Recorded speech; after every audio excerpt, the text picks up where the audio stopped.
Sun is out here at Pittodrie, albeit it's still fairly chilly up the back of the main stand. It is all but a sellout. I know there were a few tickets left for the Richard Donald's Upper. I don't know if they did eventually get those sold, but it's a cracking atmosphere. The red shed off to our right, got the big flags out, and everything is set for the action to unfold. It may not be the most crucial 90 minutes of the season for Rangers, Willie, but it's a very, very important 90 minutes for the hosts, isn't it? Absolutely, Richard. Yeah, it is. You know, that third spot, as I've said, has got to be the target. The start to the season was magnificent. We were actually talking about maybe putting pressure on Rangers for the second spot. Didn't happen. They fell away. They've come back. It's a lot of changes during the transfer window. In January, a team is now beginning to form. I think the quality that they're showing recently has been of a particularly high level, and it is just it's just such an important game with Rangers being weakened. They've no problem. But Barry actually, I thought, put a lot of good points there, because you just can't come out and say that you're thinking about the European game. You've got to give other reasons for the changes. Absolutely. Which was great. But this one, vital for Aberdeen, absolutely crucial. The two captains, and of course it's Graham Shinney for Aberdeen, and it's Conor Barron for Rangers. I'm sure that will go down well with the Dons fans as he leads his team out. They are waiting in the tunnel, ready for the signal from the officials. Remember, later it's a 2:30 start at Easter Road. We'll bring you full live commentary from the big one there, Hibernian against Dundee. Highlights on Sports Scene tonight at 7:15 on the BBC Scotland channel, as the officials and the two captains lead the two sides out. The fans stand all around this packed stadium.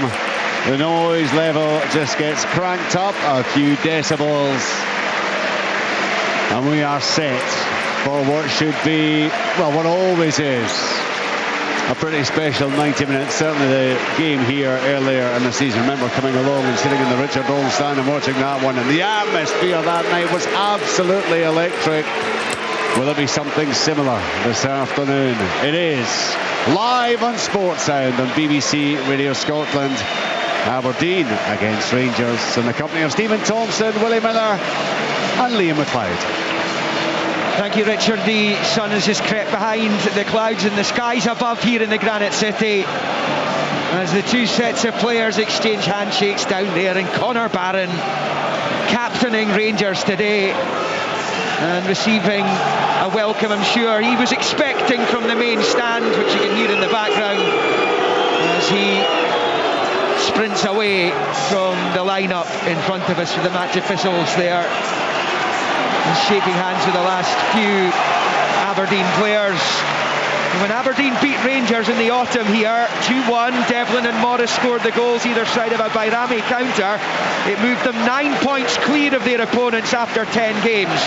There has been a 25-point swing since then, and at one point Aberdeen looked as though they could potentially challenge for a place in the top two. That fell away during a winter of discontent for them. And for Rangers, well, a few Celtic slip-ups recently, including Rangers winning in Glasgow's East End, but there was just too much to do at the top of the table. They got 16 points. And the Celtic supporters, when they saw the Rangers starting 11, their eyes would have lit up at the prospect of a party later on in the East End of Glasgow.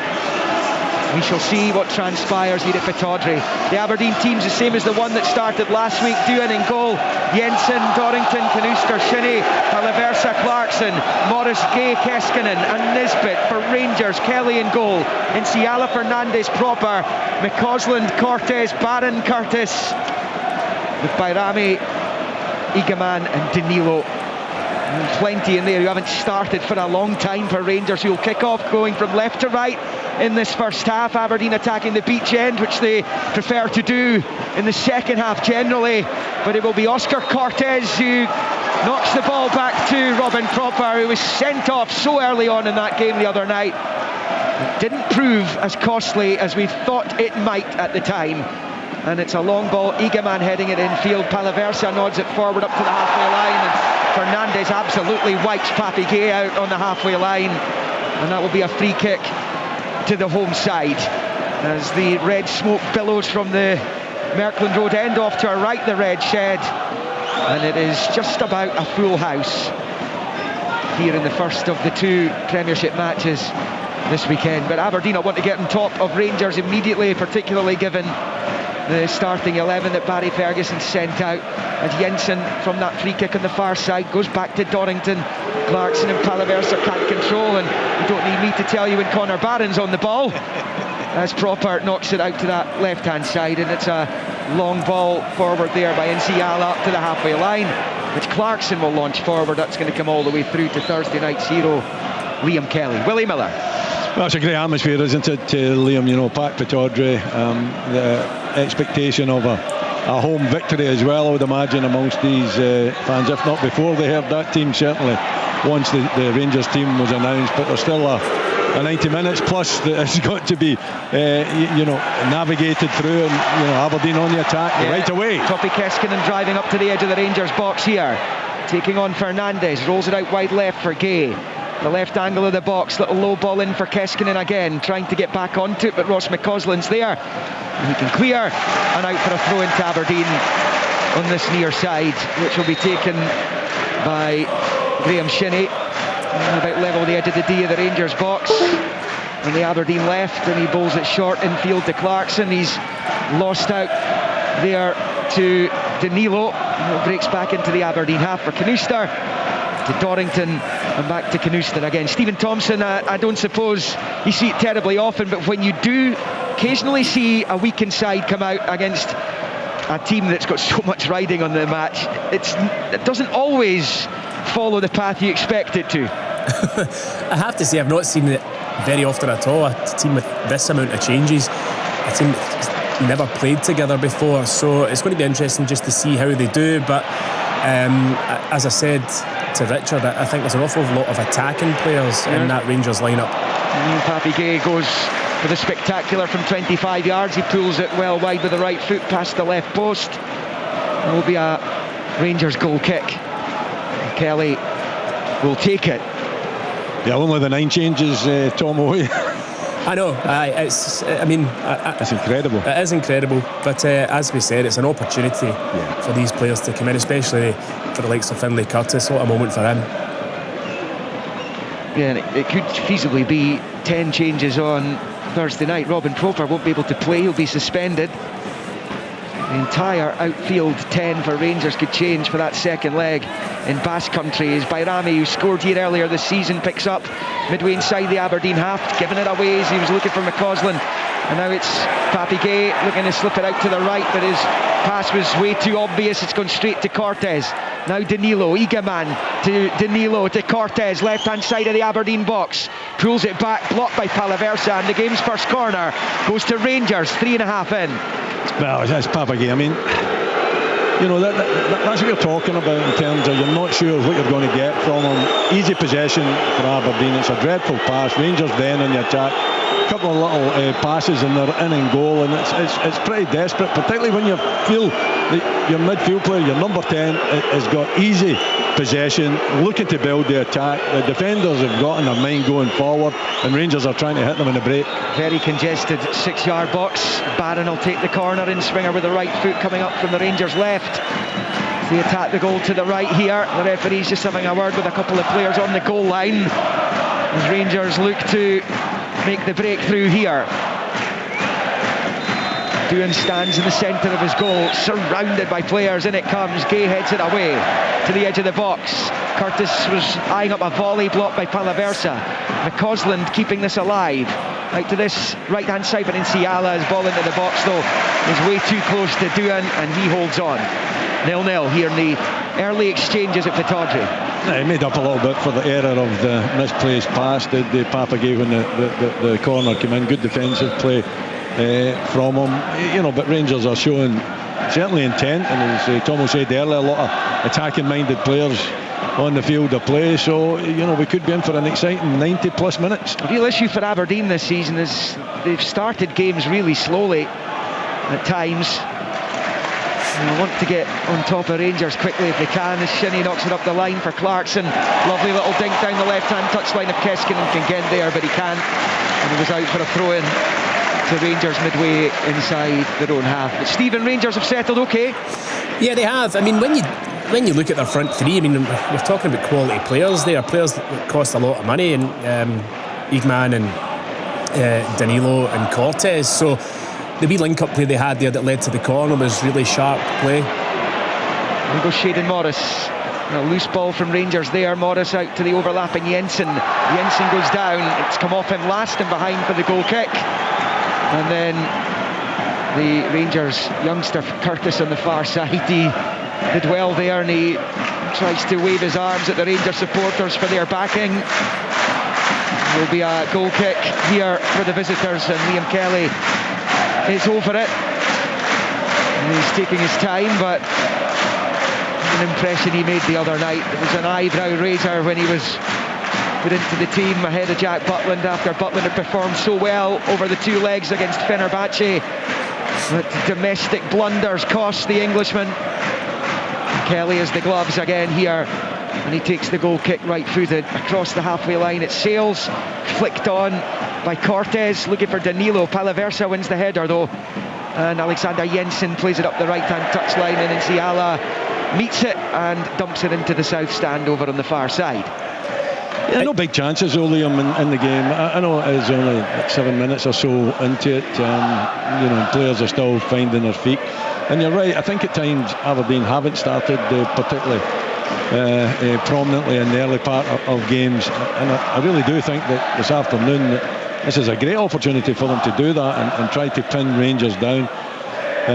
So far they haven't really done it. It's been the slow build up again with Clarkson having a huge influence, but the man in the ball now can Morris change that altogether. Driving down the right, getting the cross in, flicked away by Nsiala. Danilo with a clever header, cushion to Bayrami, now forward to Igaman. In goes Dorrington. Igaman emerges with it though, and Bayrami's managed to pop it through to Cortez. Was he on or offside? Cortez tries forward, he's beaten Canuster. Poor touch from Danilo. The flag has gone up in any case, although Doohan has the gloves on it, so he'll play on. The Aberdeen fans berating David McGeehee, the linesman. He's just following the rules. They've got to let the attack come to fruition regardless, just in case something comes of it. But that touch there, Stephen, from Danilo was perhaps one from somebody who's not had much action recently. That is exactly it, Liam. That is exactly it. The touch from Cortez previously wasn't a great one either, just as the offside kind of decision happened, and then the ball through from Cortez to Danilo. The touch is absolutely horrendous. I mean, it looked tight. It'd been interesting to see it kind of played back and get another look at the offside. Tom, it was offside. But I mean, the touch itself, it's just a lack of match sharpness, that really. There's Morris driving down the right for Aberdeen up against Curtis, looking to get to the byline, but his touch takes it over and behind for the goal kick. As Aberdeen try and click into gear, they've not been able to bring Kevin Nisbet into the equation at all yet. But they do look more comfortable with this setup here. Shinnie at left back, which is where he played as a youngster, of course, and when he played for Cali Thistle when they went on to lift the Scottish Cup, though he started that cup final at right back with Carl Tremarco was over on the other side before he was sent off. That cup final's coming on for a decade ago now, which is remarkable. And they've got Palaversa and Clarkson in the middle, and Clarkson playing the kind of quarterback position, if you like. Kelly launches the long goal kick forward. Canuster with a header goes straight to Bayrami, but his header goes straight to Palaversa, and now it is Kevin Nisbet driving forward, looking to thread it through to Keskinen on the left hand side up against Fernandez. Keskinen across, nobody in red able to get onto it, and Nsiala gets it half away, and McCausland plays it out for an Aberdeen throw-in level with the Rangers penalty spot on this near side. 0-0, 9.5 on the clock.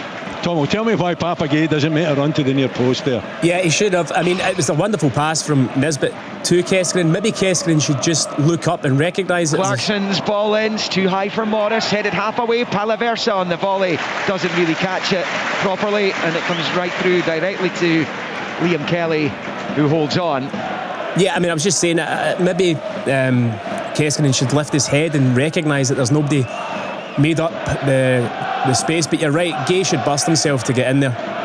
He doesn't do that very often, Keskinen, I can tell you. He's very forward thinking. It's normally get the head down and take on a player or go into a wide area, but for me, if Papa Gay makes a run to the near post there, he's got a good chance of getting something on it. Yeah. He just doesn't see the opportunity.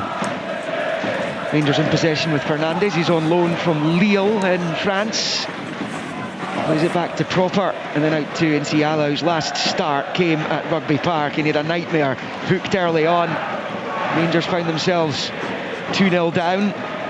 They've been 2-0 down in 6 of their last 9 games. It's incredible run that. And he's managed to turn a couple of those into victories at Kilmarnock and Dundee. They've been giving themselves a lot of work to do in games. It is 6 successive victories on the road. Dorrington goes long, looking for Gay behind the defender there. Fernandez, Gay chasing it down, but Kelly comes out and flops onto it. 0-0. It's a little bit tentative out there, I would say. Yeah, I mean, I think the intent there is to get the ball forward early from both sides, but maybe just lacking a little bit in quality so far. Rangers playing with Bayrami in beside Barron. Curtis is over on the left-hand side.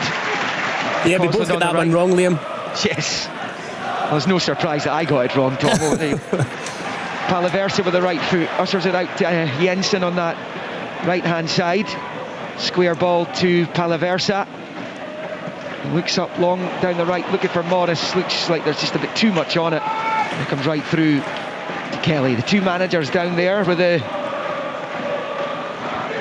dancing feet on the technical area, particularly Barry Ferguson to the right. Amy Telleen with his hands in his pockets to the left.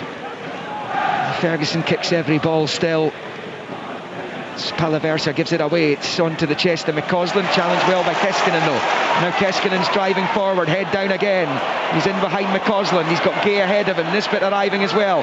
Flicks it through to Gay, but it's well read by Proper, who gives away the corner, though I think he felt he was fouled by Fatty Gay there.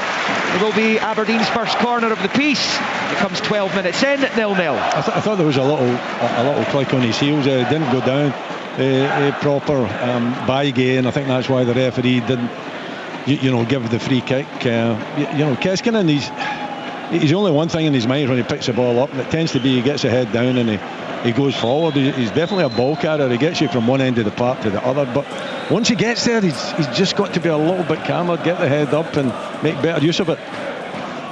Corner to Aberdeen, just in front of the tunnel, and Palaversa's over it. In-swinger coming up here, right-footed. It's very deep. It's one at the back post there by Canuster, but headed away. Clarkson tries to keep it alive. Aberdeen have it with Dorrington.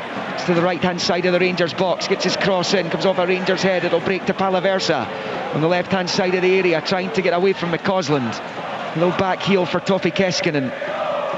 Down to the byline, he's got his cross in as well. Proper flicks it half clear. Might break to Gay here. He's got his back to goal though, and he's lost it. And Rangers are away on the counter perhaps with Cortez. Infield to Danilo.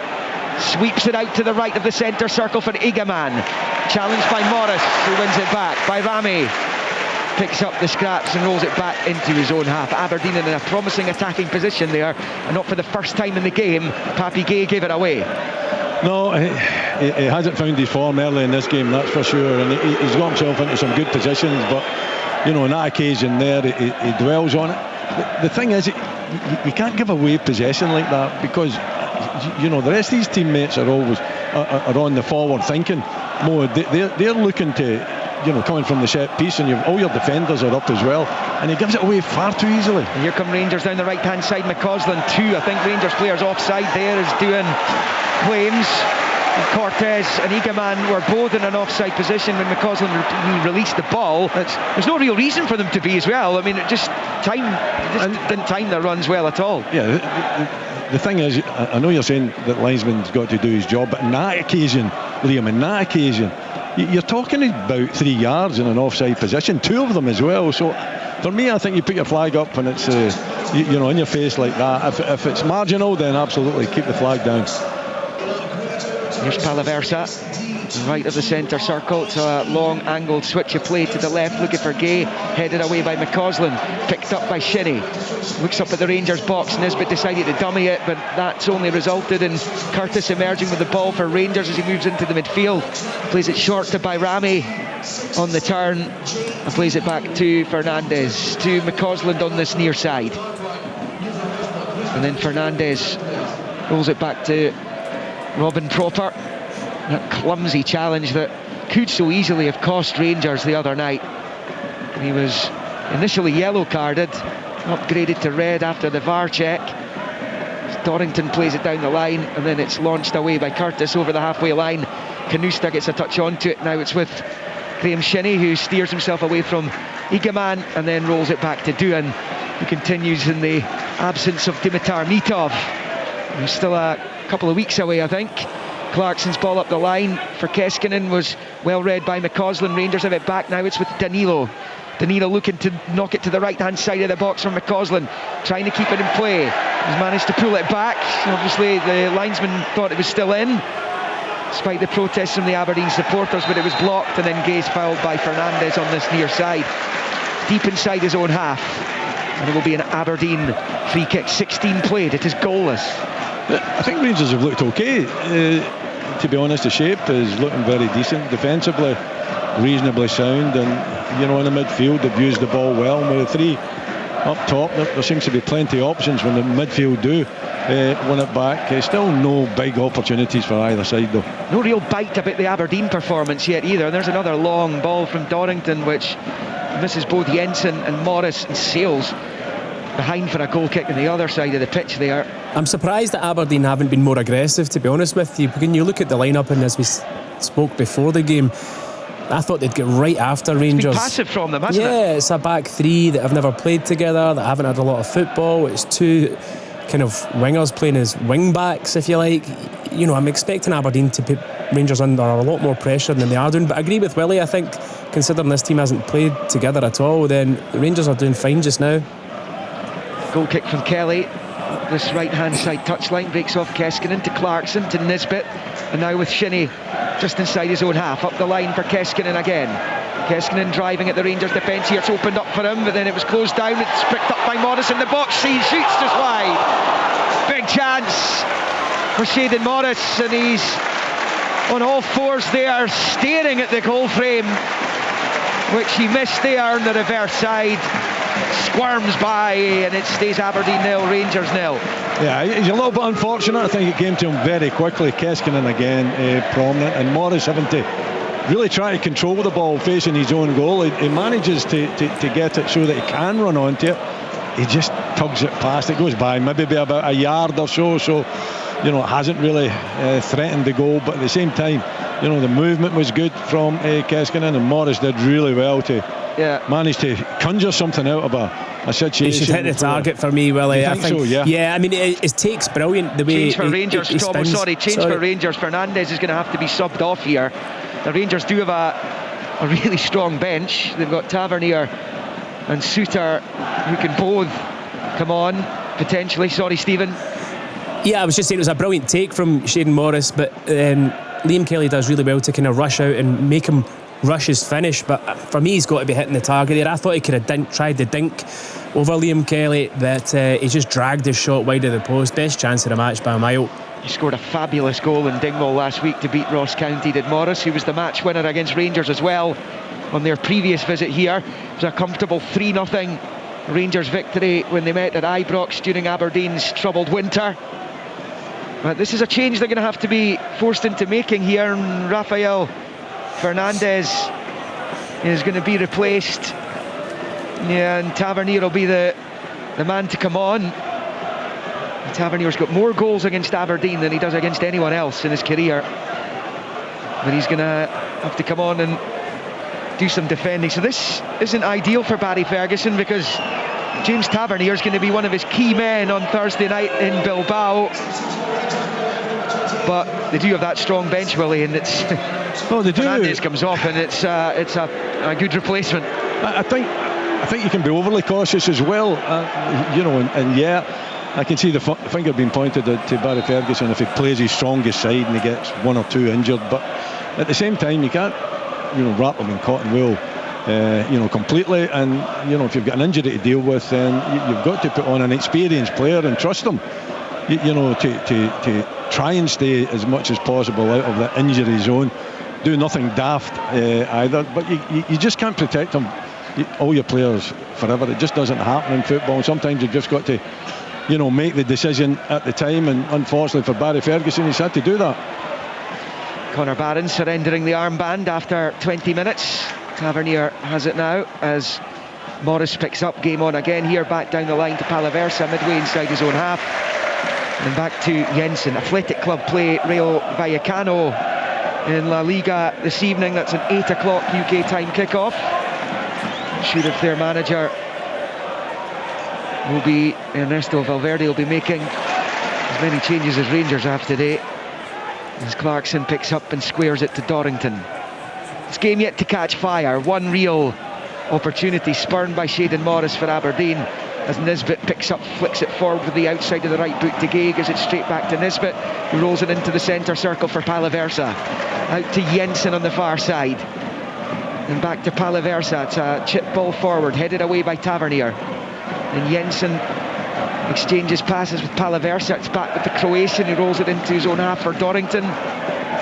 To the left of the centre circle for Mats Kanusta, who's, I think Willie's added some real power to that back line for Aberdeen since arriving from Ferencváros. Yeah, power and quality. I think he has a lot of quality.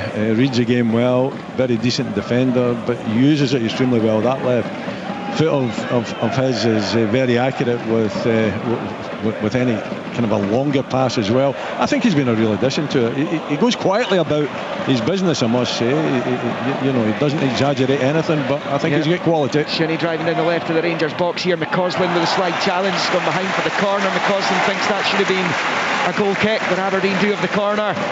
And this seems to be as much of a threat as Morris is in the right, and as much as Morris is the best chance of the match. Shinnie and Keskinen down this left-hand side looks the most likely outlet for Aberdeen right now from open play. Yeah, predominantly the play has been down the Aberdeen left-hand side when they've been attacking. I would like to see it a little bit more from an Aberdeen point of view down the right, get a bit of balance to it, simply because Shayden Morris is such a threat. Palaversa then with the corner. This last one was really deep. This one has been bent in towards the 6-yard line, centre of the goal. Rangers head clear. Cortez knocks it out for a throw on the far side for Aberdeen, which Jensen's away out to take. This game's of tantamount importance for Aberdeen, given the result at Tannadice yesterday. And as much as Dundee have looked a bit better recently, Hibs would be big favourites in the 2:30 kickoff, which comes up later on Sports Sound at Easter Road. They look to go 17 unbeaten in the Premiership. Extraordinary record since they turned the ship around. It's Clarkson for Aberdeen. The free kick goes to Rangers. Over on the far side, didn't see what it was because of the big pillar in front of me, but Graham Shinnie's complaining, so I'm assuming he was the offender. You've seen a replay of it now. Yeah, he's fouled Egaman. A little shove as well, the Moroccan. We're in the second quarter of the match, Willie. It's goalless, and it's not really felt like a proper Aberdeen Rangers game as yet. No, it hasn't. It's I think there's too many long balls being played as well. Too many balls that could be played shorter. And the build-up, and I hate to say this, but I think the build-up could be a little bit slower. I think it would help the game. In particular, from an Aberdeen point of view, they seem to be missing out the midfield. And going wide and long. Nisbet's not been in the game at all. Papagay has done what Papagay usually does, not been very impressive. And as for Rangers, they've looked very decent as a team. They look strong defensively, and they've built it up, I think, a little bit better than Aberdeen. Stephen McLean, the referee. It's the 5th time he's been ref at Pittodrie this season, and he's not well liked around these parts. Right, there's this guy, Connor Barron, looking to slip it through to the edge of the area for Danilo, and then he finds Egaman. Challenge from Palaversa. Cortez to Barron, who winds up the shot, and you can gather from the reaction in the background how well that went as it sails high and wide. Goal kick, Aberdeen. Goal-less here in the northeast. Difficult one for him to take, Connor Barron. Then he didn't really have the ball under control. It was bouncing up. It was kind of a last out at it, but nowhere near the goal. But the Rangers front three, their movement's good, difficult to pin down at times. The fact that there are three up there as well, gives the Aberdeen defence something to think about. Connor Barron has seamlessly taken over from Ryan Jack as the pantomime villain in this fixture. And he doesn't score many. He scored that wonderful goal for Aberdeen at St Mirren last season. Tavernier nods it forward into the Aberdeen half. Dorrington meets it, long ball forward, proper And the cushion header to his right for McCausland. He slips it forward with the left foot. Shinnie wins it back off Danilo. And Palaversa into the Rangers half.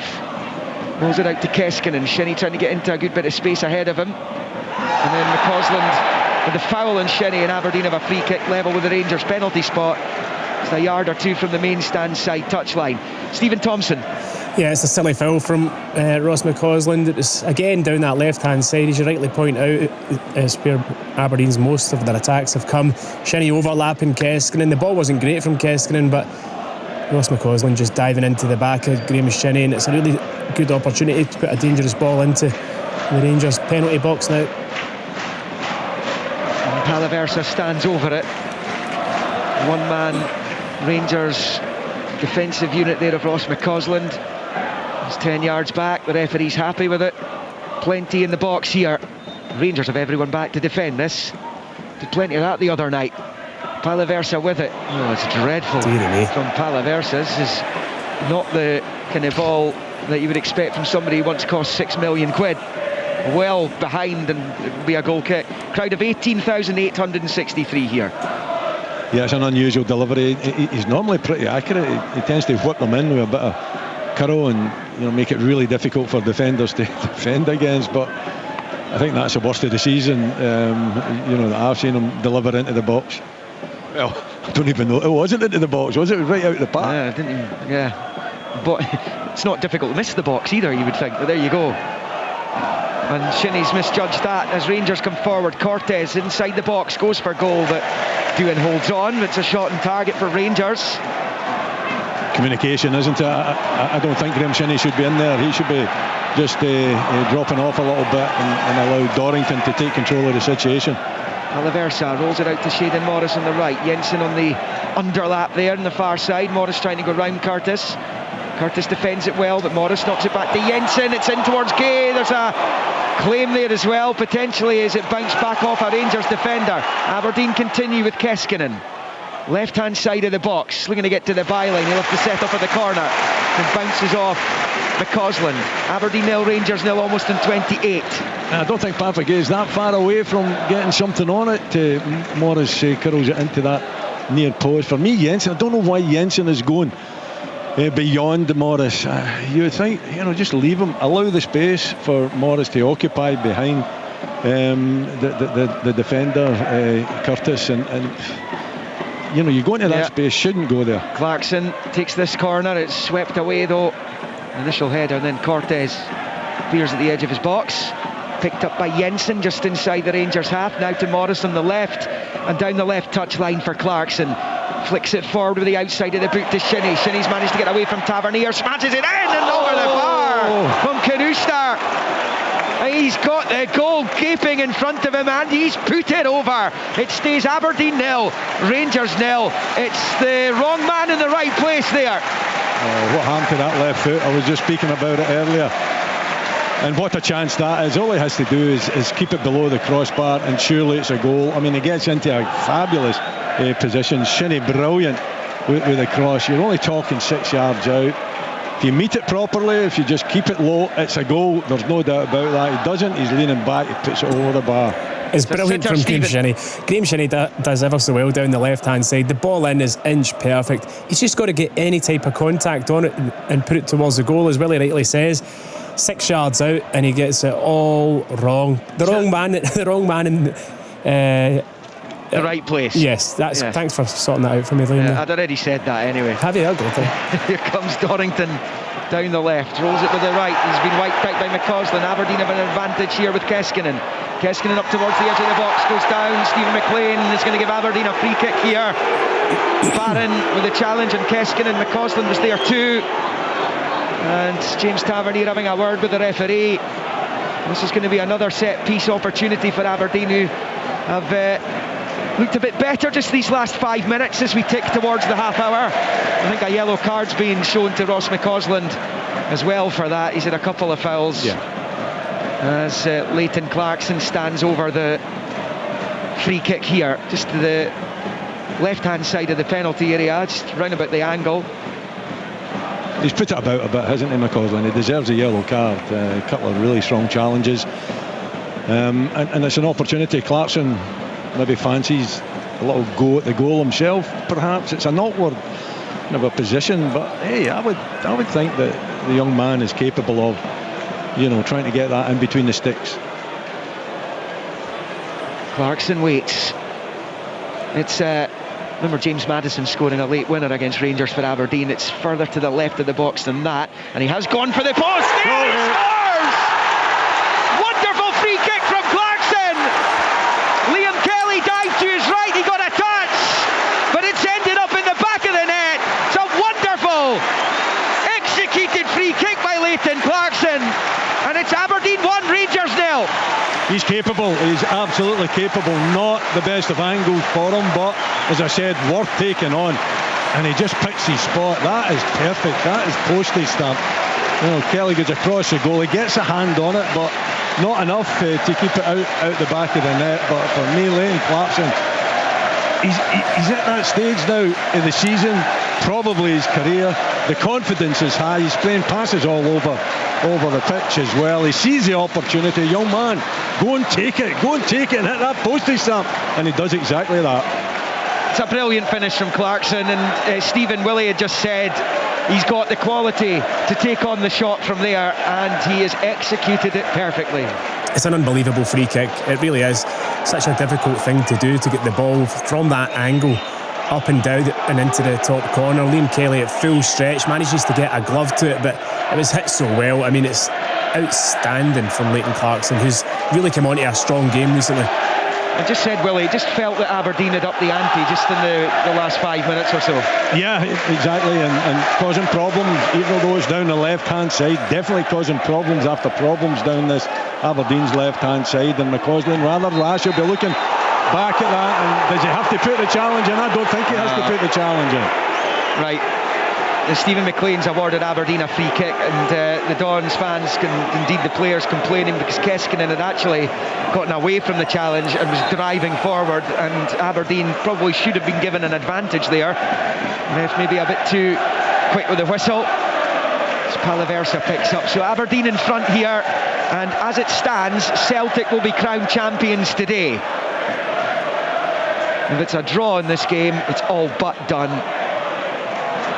And Palaversa smashing into a challenge there, but Rangers emerge with the ball on the left. It's with Cortez who pokes it back to Barron, stepping away from Nisbet, knocking it from left to right of the centre circle for Tavernier, and now it's with McCausland on the right as he drives forward. It was he who gave away the free kick that Clarkson scored from. Good play away from Shinnie, just to the edge of the box. His attempt into the area is blocked by Clarkson. Barron trying to keep it alive. Good little turn by Connor Barron. It's a deft chip into the box, but it was straight to Duhan, who holds on. And it's Aberdeen 1, Rangers 0.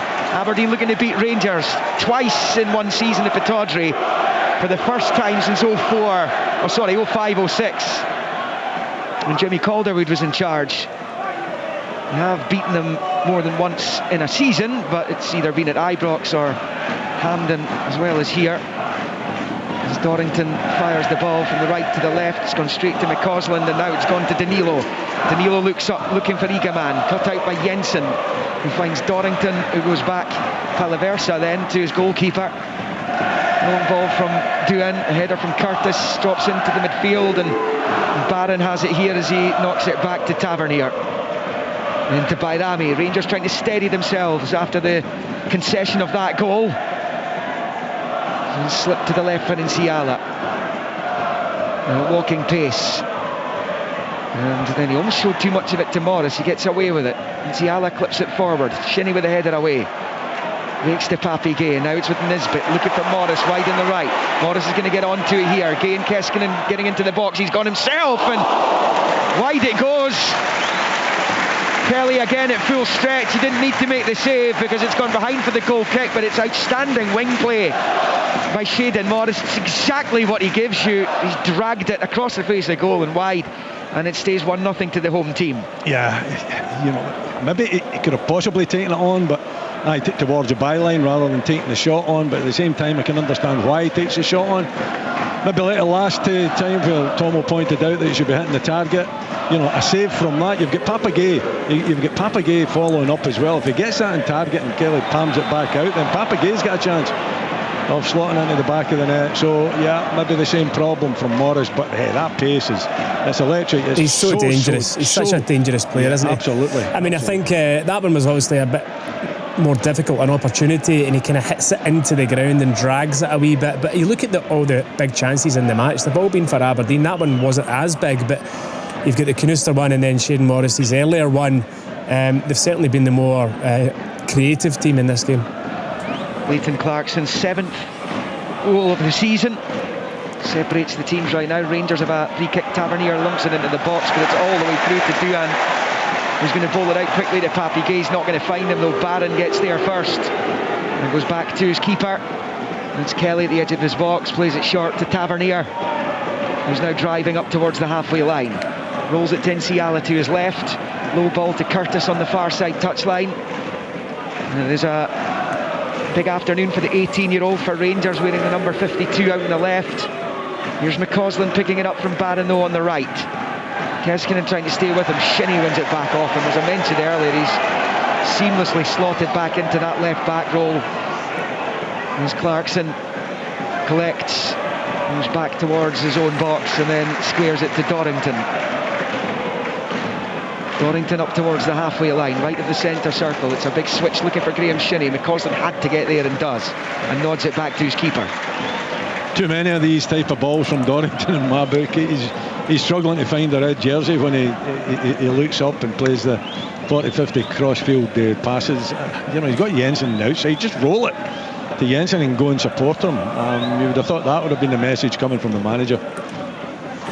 Tavernier passes it back to the edge of his box for Proper, and then to Nsiala over on the left hand side. First time long ball into the Aberdeen half. Dorrington gets a toe onto it before Eagleman can get there. It drops to Barron, finds McCausland on this right hand side. McCausland up against Shinnie. In comes the cross ball. It's flicked half away by Canister, picked up by Eagleman, who shoots it goal, and Duan holds on. He did really well, Eagleman. He's back to goal there. He had to control it on his knee, swivel and shoot, and Duan holds on straight at him. But that was better from Rangers, and actually he's getting dog's abuse from the Aberdeen supporters, Stephen Thompson, but Connor Barron's actually having a decent game out there, all action. Yeah, he's doing all right. I mean, on that occasion it was a much better ball in from Ross McCausland into the box, and you're right, Danilo does really well. He's got wonderful close control, couple of knees, and then gets the shot away on the spin. There's a good chance created by himself really for Eagleman, as Cortez picks up midway inside the Aberdeen half, nicks it out to McCausland on this near side. First time right foot cross, almost clips the roof of the shed here at the Tawdry, and that will be a goal kick to Aberdeen. It's actually been a decent reaction to going behind from Rangers, I would suggest. And I think McCausland, has got that yellow card out his mind as well. He's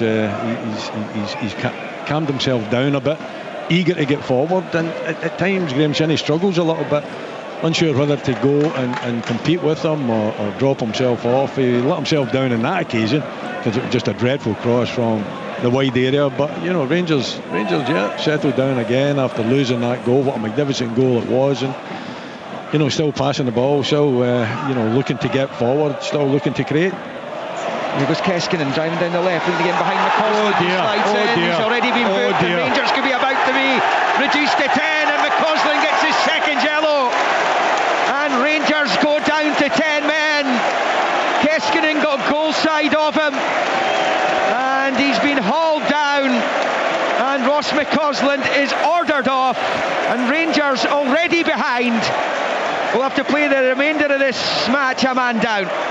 Can you actually believe he's going into that challenge, Willie, on a yellow card? Can't, Tomo. What's he thinking about? And he seemed to have calmed himself down a bit, and then all of a sudden, I mean, there's no way he's getting anywhere near the ball either. No. I mean, it's a yellow card all day long. Absolutely. And, it's just a lack of, of experience that, on the yellow card, you just do not go into a challenge like that at all. It's beginning to look a lot like a title party for Celtic today. Leighton Clarkson is over this free kick. He won't be shooting at goal with this one. It's a bit further back, and it's to the left of the penalty area. He's swept it into the 6-yard box. It's headed away by Rangers. He could be away in a counter with Bairami here. Morris trying to win it back, and he has done. but illegally, says Stephen McLean, and Rangers have a free kick midway inside their own half. 5 minutes to go of the opening 45. Difficult to know where Rangers go from here, Stephen. Well, yeah, I mean, you just wonder whether or not it's a strong bench, whether or not at half-time Barry Ferguson will look to bring some of those players onto the pitch, but with 10 men it's going to be incredibly difficult. Aberdeen have been the better team in this first half, deservedly ahead in the game, and it's going to be a long old second half for Rangers now. Tavernier on this near side gets away from a couple of challenges. Papi Gay wins it back, and Palaversa's a dreadful pass straight to Bayrami. Shinnie was in on the challenge, claims it came off the Rangers man last. The assistant David McGeehee disagrees, and Rangers have a throw-in level with the edge of the centre circle on the main stand side. The Rangers right down in front of us here, just to the right of the halfway line at the back of the main stand here. Listen to Sunday Sports Sound here in BBC Radio Scotland across the frequencies on digital and online at bbc.co.uk/Sports Scotland. Aberdeen 1, Rangers 0, 41 on the clock. Rangers down to 10, as they were for a huge part of that game the other night. Clarkson flicks it on, and now Keskinen. The difference for them today is that they are behind, and Keskinen gets on to Gay's layoff and is driving forward towards the Rangers penalty area here with menace. It's Keskinen on the right foot, he's put it wide. Well, he's been doing that too often this season. He gets himself into goal scoring positions and then fluffs his lines, and he's done it again there. It's just the lack of confidence, I feel. Listen, he's got an option. He's got Nisbet. Nisbet is screaming for it. He could square it. I've no problem with him taking it on, but it's got to be a much better effort. I think he should have squared it, Willie, looking at it. You know, the run's very, very good, but Nisbet's 5 yards to his right hand side. If he's got that kind of peripheral vision, and maybe that's one thing that he lacks in his game. He gets his head down, and he's a quick player and just kind of doesn't have that kind of composure or awareness. But the square pass to Keskinen, to Nisbet was the option, I think. Yeah, you'd have definitely squared it, Tom. I wouldn't have been up that high anyway. Shinnie's been tripped by Bayrami, and Aberdeen have a free kick midway inside the Rangers half here on the left-hand side. And the Dons will be looking to find a second goal before the interval, if it is all possible. We've got just over 2 minutes to the 45 to play. As it stands, there will be 2 on top of that. Here's Shinnie knocking it out to the left touchline for Keskinen. Has looked dangerous as he gets the cross in. Liam Kelly will hold on under this crossbar. It will remain Aberdeen 1, 10-man Rangers 0. He is dangerous. He's a dangerous player, Keskinen. You know, there's only one thing I've said it, and I've said it on many occasions. He just wants to get himself forward. He's a really good ball carrier, but he needs composure in front of goal. He needs to just calm himself down and have a little bit more confidence. Rangers continually giving it away there. Aberdeen have it on the right-hand side with Jensen. Down the line to Morris, fabulous skill, shuffles away from Curtis, and now he's driving forward into the box, pulls it back, Gay's there, and it's 2-0. Papi Gay scores, knocking it past Liam Kelly. A simple chance it was, and Aberdeen have roared into a 2-goal lead against the 10 men before the break. Gay outstretched arms in front of the beach end, and it's Aberdeen 2, 10-man Rangers 0, and Celtic supporters can start putting the bunting up now. You can't pin Shayden Morris down. He is so quick. You know that he's going to take you to the byline. He constantly does it. You can sit down and watch replay after replay. The wing back should have been doing that. I'm sure he knows the threat that Morris has, and when he's on fire, and he certainly is on fire these days, he hits that byline, gets the head up as well. It's just the perfect ball in for Papa Gay, who can't miss it, just strolls it into the back of the net. That's what Shayden Morris brings to this team. It's real quality, it really is, from Shayden Morris. Finlay Curtis probably just getting a wee bit too tight in the touch from Shayden Morris and take. Once he's away from him, he's never getting back, and then he's got the composure, unlike Keskinen, to lift his head and pick out a player in the middle of the box, Papa Gay, and he tucks it into the back of the net. 8th goal of the season for Papi Gay, but it's his first in the league since September. And that injury layoff, 3 minutes have been added on now because of the goal going in. As Danilo comes forward for Rangers, looking for a counter here. Cortez onto it level with the penalty spot, back up the line for Danilo Jensen with the challenge, and then Nisbet slides in on Barron, and out it goes for a throw-in to Rangers on the far side. The Dons fans enjoyed that. Connor Barron, who left Pittodrie under freedom of contract last summer for Ibrox. It's a Rangers throw-in on the far side. Doesn't matter what Barry Ferguson said before the game, this match is a nuisance for him and for his players between the two legs of those in that Europa League quarter. And they are very much in that tie, and it will be live here on Sportsound on Thursday evening. 8 o'clock kickoff, Athletic Club against Rangers. 0-0 in aggregate going into that. Before that, Hibs Dundee coming up this afternoon. It's a 2:30 kickoff at Easter Road. And we've got highlights of these two games and a look back at yesterday's fixtures on Sports Scene this evening. It is Robin Proper in the centre circle to Bayrami. He played one of the 3 minutes of stoppages at the end of the first half. Aberdeen 2-0 up. Rangers coming forward with Curtis down the left. Morris for company. Curtis still goes towards the byline. It's run out as he doing has made a save. Egeman's there and scores, but the flag was up.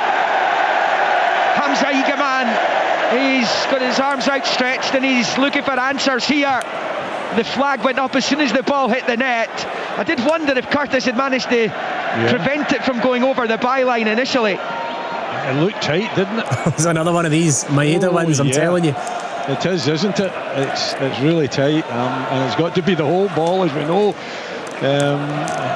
I think this will stand because of the mess that they made of the last one when this exact same thing happened. The Johnston Maeda one at Easter Road. Yeah, because if you can't conclusively prove the whole ball was out, then Willie Collins said, then the decision has to be the goal. So this is going to be interesting.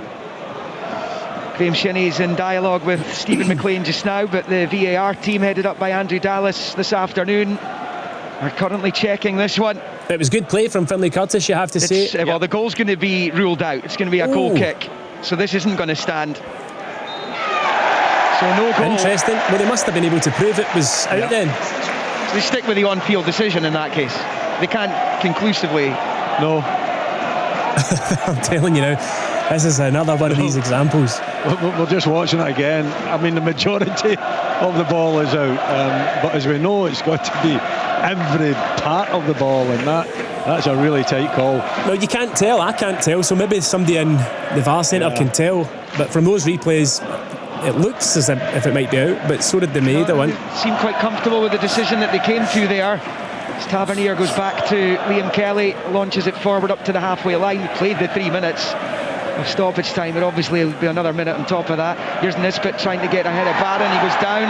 The referee blows the whistle, and Aberdeen have a free kick just before the midway point of the Rangers half, slightly left the centre. Might get one last opportunity for another goal before the break here, but Rangers thought they were right back in the mix there. It's a warning, isn't it? It's a warning to Aberdeen. That's half time. The Aberdeen supporters rise to acclaim their team. It's a crucial game for them in the battle for third. Indeed, they can go third with a victory ahead of that Hibs Dundee game later on. And they've got a 2-goal cushion, and they've got a man advantage as well. Leighton Clarkson with a wonderful free kick on 31 minutes. Pappy Gay slotting home after brilliant work down the right by Shayden Morris. And in between all that, Ross McCausland was sent off for 2 yellow cards. And actually, Aberdeen have had a good few other opportunities, and Matt Canusta, they'll probably still be wondering why he didn't put them in front in the first place. Half-time in the Granite City. As it stands, Aberdeen going third, and as it stands, Celtic will be crowned champions today. It is Aberdeen 2, 10-man Rangers 0.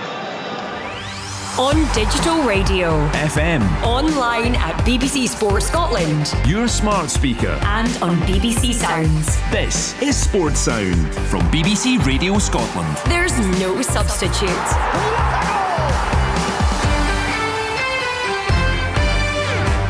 Join Andrew Cotter as he marks the centenary of Scottish rugby's iconic stadium. Majestic Murrayfield and its 100-year history of Scottish ambition and endeavour. It was the first real arena-type stadium in world rugby. And he reflects on unforgettable moments at Murrayfield. was a Triple Crown, there was the Calcutta Cup, there was the Championship and the Grand Slam. Everyone playing the first game at Murrayfield was just really exciting, and it really built our spirits and our confidence. Scotland versus the world. Murrayfield at 100 with me, Andrew Cotter. Friday from 1 p.m. on BBC Radio Scotland and Sounds. You're listening to Sports Sound with me, Richard Gordon, live from Pittodrie Stadium, where the Aberdeen fans have had a very enjoyable first 45 minutes. The sun is long since gone. The rain is now tumbling down from the leaden skies above the old stadium, but the Aberdeen fans' spirits will not be dampened thanks to those goals from Leighton Clarkson. Magnificent free kick, as Liam said in his commentary, kind of reminiscent of James Maddison those years ago, albeit it was certainly wider out on the left hand side. But what a magnificent strike, and Liam Kelly unable to stop that. And then the pace of Shayden Morris setting up Papagay for the second Aberdeen goal. I think there will be a bit of debate, discussion, controversy over that late one that was ruled out for Rangers, just simply because of the Alistair Johnson one against Aberdeen for Celtic. The goal that Maeda scored but was ruled out, and the suggestion thereafter that they would have to be absolutely 100% sure. They would have to be able to prove that the whole ball had crossed the line. I mean, it looks out, but I'm not sure you can actually say without any shadow of a doubt that every single centimetre of that ball had crossed the line, Tomo. Nope, I don't think. Well, I couldn't from the replays. So unless there's a replay that they've got in the VAR centre that I've not seen. So yeah, I mean, I imagine that's going to rear its head again, because I mean, you know, after that first incident with the Alistair Johnson one, Willie Collum had said that, you know, they'd got it wrong, and you can't make that decision if you can't conclusively prove 100% that the ball is in fact out. And I don't think that you can conclusively prove. I think that it's been just reminded or pointed out to me, because the difference here is that the goal was ruled out and there is no definitive evidence therefore to overturn the on-field decision, whereas the Jones one against Hibernian was the other way round. So in actual fact, if they had no clear, absolutely unambiguous evidence to say that the goal should stand, then they couldn't give it. So that's why. Yeah, I think that's the case. But the bottom line is Aberdeen deserve to be 2 goals in front. 100%. They've been the better team. You know, there was a spell at the start of the game when both teams were just kind of feeling each other out, and Rangers were doing okay. They looked reasonably comfortable. I felt as though Aberdeen should be putting them under a wee bit more pressure, but from that kind of Shayden Morris chance onwards, then Aberdeen have been far and away the better team, created the better opportunities. I think that Shinnie's done really well down the left hand side. Him and Keskinen have linked up well, and Morris down the right, just brilliant wing play. He's a player who is playing with an awful lot of confidence just now, and when he faces up a defender, a wing back or a full back, whatever, you know, he's so hard to stop because of his pace and his directness. And actually for the second goal, his awareness to lift his head and pick out Papagay in the middle of the box was brilliant, because, you know, as Willie points out, on the other side, Keskinen does have a habit of just not lifting his head and flashing things in, you know, into areas and without really looking for anybody. But Morris, it was brilliant wing playing, showed great awareness, as I said. And, well, the Leighton Clarkson free kick is just, you know, it's a moment of absolute brilliance from a very, very talented footballer. It's very difficult to do, to get, you know, a free kick on that angle into the top corner from where he was. It's just with the pace and get it up and down over the wall. It's just brilliant, individual brilliance. Yeah, it's funny. You just kind of had that sense here at the stadium as he stood over the ball. You just wondered if that's exactly what he was going to try. And my goodness, he did so. And it was great skill to have found the net.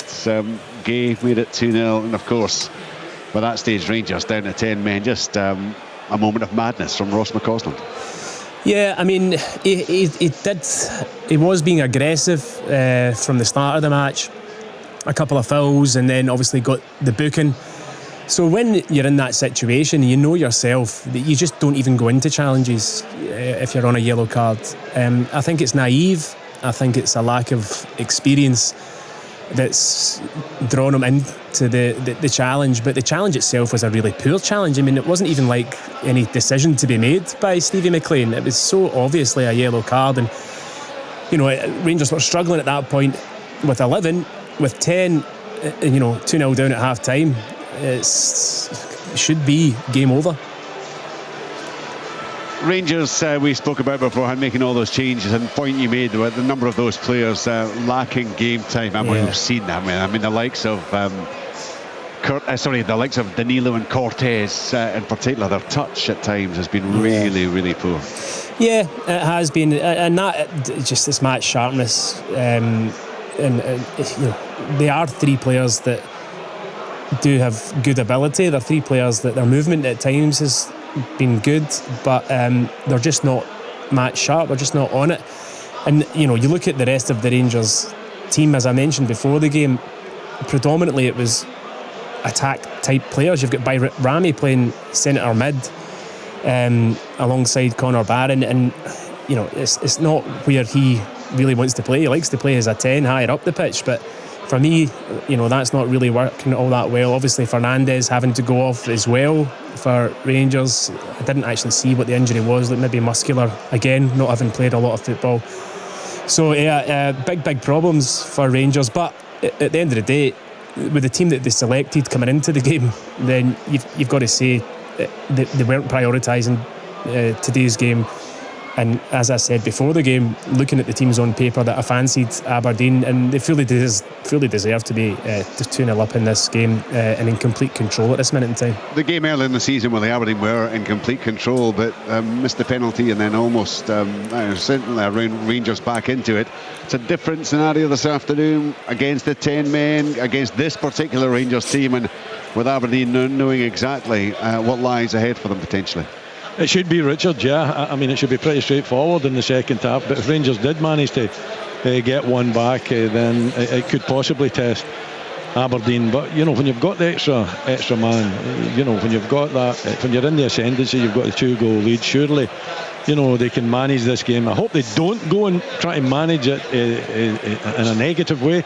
I think Jimmy Tillene is a manager that always wants his team to go forward. I think even at this stage, even with the 10 men, I think he's got to be looking at the wide players in particular, who both of them have been really, really impressive. Keskinen for me is impressive. There's only one thing missing to his all-round game. See, when he gets the ball and he gets the head down and he drives, really difficult to defend against, but then he's got to take a little bit of time out and actually get his head up. He doesn't do that. He tends to react, or he doesn't have a view of the Nisbet situation, for instance. He doesn't have a view of what the options might be. He's just got one thing in his mind. He takes it on. Listen, that strike, taking it on, if it ends up in the back of the net, it's a sensational goal for him, but it doesn't, and that's a quality that he lacks. But in terms of drive and get you up the park and being a ball carrier and taking it for his own half, up to the opposition 18, then he's perfect. And well, you see Shayden Morris. There's nothing. I haven't seen any defender that's really coped with him. You know where he's going to go. I called him a one-trick pony, but what a trick it is. He gets it. He'll do a little dip of the shoulder. He takes it with his right foot, his left foot, hits the byline, and then he does get his head up. And most of the time when it hits the byline, it's an educated cross into the box, and it's a superb goal for him. I have to say, though, the big centre back let me down with his left foot. Canuster. Yes. He's got to score with that one. Yeah, it's a big chance, isn't it? Out, isn't he? You talk him up and you say he's got a sweet left foot, and then the ball comes to him. And he's 6 yards out, Tomo? Yeah. He's got to finish that one. And if he does do that, then I think it's game over. It's very difficult to see Rangers coming back into the game, but I think Aberdeen's got to be wary. They've got to make sure that they don't allow the next goal to be a Rangers goal. They've got to try to dominate. They shouldn't be negative in any shape or form. This is a big opportunity to make a statement going into these final 5 games as well. So go and take that opportunity. Well, Rangers certainly will look to get through the next 45 without any further collateral damage. They've had to put James Tavernier on 20 minutes into the game. I guess he'll want to avoid Tomo putting any more of his key men out in the field. Yeah, I mean, James Tavernier plays so many games that I don't think it's going to matter to him. He's always available and fit for selection, so playing today doesn't matter to James Tavernier. But yeah, he will not have wanted, this isn't the scenario that he would have been wanting, going down to 10 men and an injured player coming off and having to look to your bench and use the players that he was resting for Thursday. I wonder whether he'll be reluctant to put too many of them on, because otherwise it kind of goes against the whole point of starting with the team that he selected if you're then having to bring players on. But I think it's just damage limitation for Rangers in this second half. I really do. What they don't want to do is come away with a really heavy defeat. And again, it's just a seesaw that is Rangers Football Club right now. The highs to the lows, to the good performances, to the poor performances. But ultimately, they're not winning the league. They are out of all the cups, and the last thing that they're in is this game on Thursday. So that pretty much is all that matters. But he would have wanted to come out of today's game having made those changes. Tomo, Liam's just been keeping an eye on the warm-up downstairs. He said it's a bit more focused for Hagi, Jefte and Diamande, so it could be that we're going to be seeing those players emerge for the second half. And first and foremost, they may well lose this game, Rangers. It may well hand the title to Celtic, but they certainly don't want to be losing it by 4 or 5 goals, that's for sure. So more than anything, I suppose it's about getting a foothold back in this second half and trying to get a bit of pride. Whereas Aberdeen, you would imagine, and given the type of manager Jimmy Tilleen is, that they're going to come out and go for the jugular, aren't they? Yeah, if you're an Aberdeen player, you're going to get that third goal and that's the game done. For Rangers, as I said, it pretty much is damage limitation, and they don't want to take a heavy defeat here. But Liam mentioned in his commentary the amount of times that Rangers have been 2-0 down in games. Recently it was 6 of their last 8. Well, that's now 7 of their last 9 that they've been 2-0 down in games. I mean, they got their clean sheet with 10 men and defended brilliantly at Ibrox on Thursday evening. But when you look at that was their first clean sheet in 11 games, and today then, so it's 1 clean sheet in 12 games. So clearly, defensively, Rangers, it hasn't been good enough, the goals that they concede over the period of the last few months, conceding far too many goals, and again yet another game where they go 2-0 down. And so I mean, I think if you're Barry, you're probably just thinking, right, can we not concede in this second half and see if we can nick a goal from somewhere, and that's kind of the key now. I mean, I suppose from Rangers' point of view, they have at least shown that they're able to come back from 2-0 down in quite a few of those matches. So yeah, but with their full strength team and 11 players on the pitch. 11 players, indeed. Right, the players are making their way back out. Remember, later we'll have full live commentary from the seconds of this afternoon's Premiership matches. That is a big one. Hibernian against Dundee. There's action in the SWPL this afternoon. Just lost my fixtures there, so just bear with me. We'll have a quick look and see where we are in that. Hibernian 1, Heart of Midlothian 0 in the early kick-off. Later it's Glasgow City against Motherwell and Rangers against Celtic at 4:10. Keep an eye on those. Aberdeen Spartans just kicked off. That's goalless in the SWPL. We're about to get underway once more in the Premiership. 2-0 Aberdeen against Rangers at half-time. William Miller, Stephen Thompson and Liam McLeod. Double change for Rangers at the start of the second half, with Diamande and Jefte coming on for Danilo and Cortez. The 10 men, as Aberdeen prepared to get the second half underway with a 2-0 lead. And against the 10 men, it's been a relatively even game between these two recently. The last 8, Aberdeen have won 3 to Rangers 4 as the Dons kick off in the all-red, going from left to right towards the Merkland Road end. Rangers in their change kit of mostly white with blue flashes as it breaks to Dorrington. Same as for the Dons, with Doohan in goal, Jensen, Dorrington, Canuster and Shinnie, Palaversa, Clarkson, Morris, Kay, Keskinen and Nisbet. Rangers with Kelly in goal, to bring off Fernandez in that first half, injured. He was replaced by the club captain Tavernier as Aberdeen come forward here down the left with Keskinen. Low ball in is blocked and cleared by Proper as Clarkson picks it up on the far side. So they're playing essentially with that flat back four now, Rangers, since the red card. Tavernier, Proper, Nsiala and Jefte. Bayrami, Diamonde, Barron, Curtis across the middle, and Egeman leading the line as Aberdeen come forward down the left again. Cross from Shinnie, this time's cut out. Next to Egeman, and then Palaversa pinches it back off him, but the ref didn't like the challenge from the Croatian, and that will be a free kick to Rangers just around about the midway point of their own half as they shoot towards the Richard Donald stand end off to our left in the second half. Yeah, it's maybe a wise decision to make the changes at half time. I think Barry Ferguson is forced into it, go with the four at the back as well, a little bit more security. The last thing he wants is an embarrassing result here at Pittodrie before such an important midweek European game. So pragmatic, he makes that decision. He brings on some of the players that he might be relying on on Thursday as well. So it's a big decision for him, but I think a vital one. Here's Finlay Curtis for Rangers driving down that right hand side. He was on the left in the first half. Back to Tavernier, flicks it in field to Diamonde, low ball into the Don's box, cut out by Canuster. Diamonde's on it, he's found Tavernier, squares it to Jefte, central position. Out wide left for Bayrami, attacking the left angle of the box. Rolls it along the edge of the area for Egeman. Dorrington with the challenge. Egeman holds him off and passes it back to Diamonde. He'll be fresh given he was suspended the other night alongside John Souttar. It's now Nsiala, and a low ball out to this near side for Jefte, to Barron and then to Bayrami. Scored Rangers equaliser here in the October meeting. It's back with Nsiala to the right of the centre circle for Proper, and then out to Tavernier on the far side. And Rangers plot a route back into this match. They trail 2-0 in.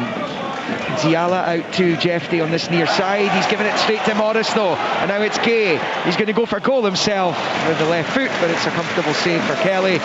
Nisbet wasn't really able to get himself free of the defender into a better position to his left, so probably right to take the shot on the man who got Aberdeen second. I think if you're going to take it on, then you've got to have more confidence that you're going to disturb the goalkeeper. It was a poor effort from Papagay. I actually thought that he could have taken another touch. He could have driven another couple of yards. Well, Dorrington's in trouble up the other end. It's Egeman driving into the edge of the box. Here he goes, he scores! Brilliant goal! Hamza Egeman brings Rangers, the 10 men, back into the game as he claims the ball from the net and races back to the centre spot.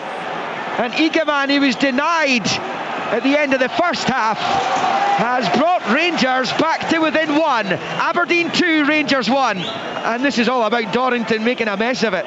It is, yeah. It's a little flick on as well, long ball, little flick on. Jensen, gets himself involved as well. But for me, Dorrington has got to read the situation much better. But Jensen also gets himself too close to Dorrington when the mistake's been made, and you end up, Egeman and basically taking on one player, because one of the defenders behind the other player gives him plenty of room to strike.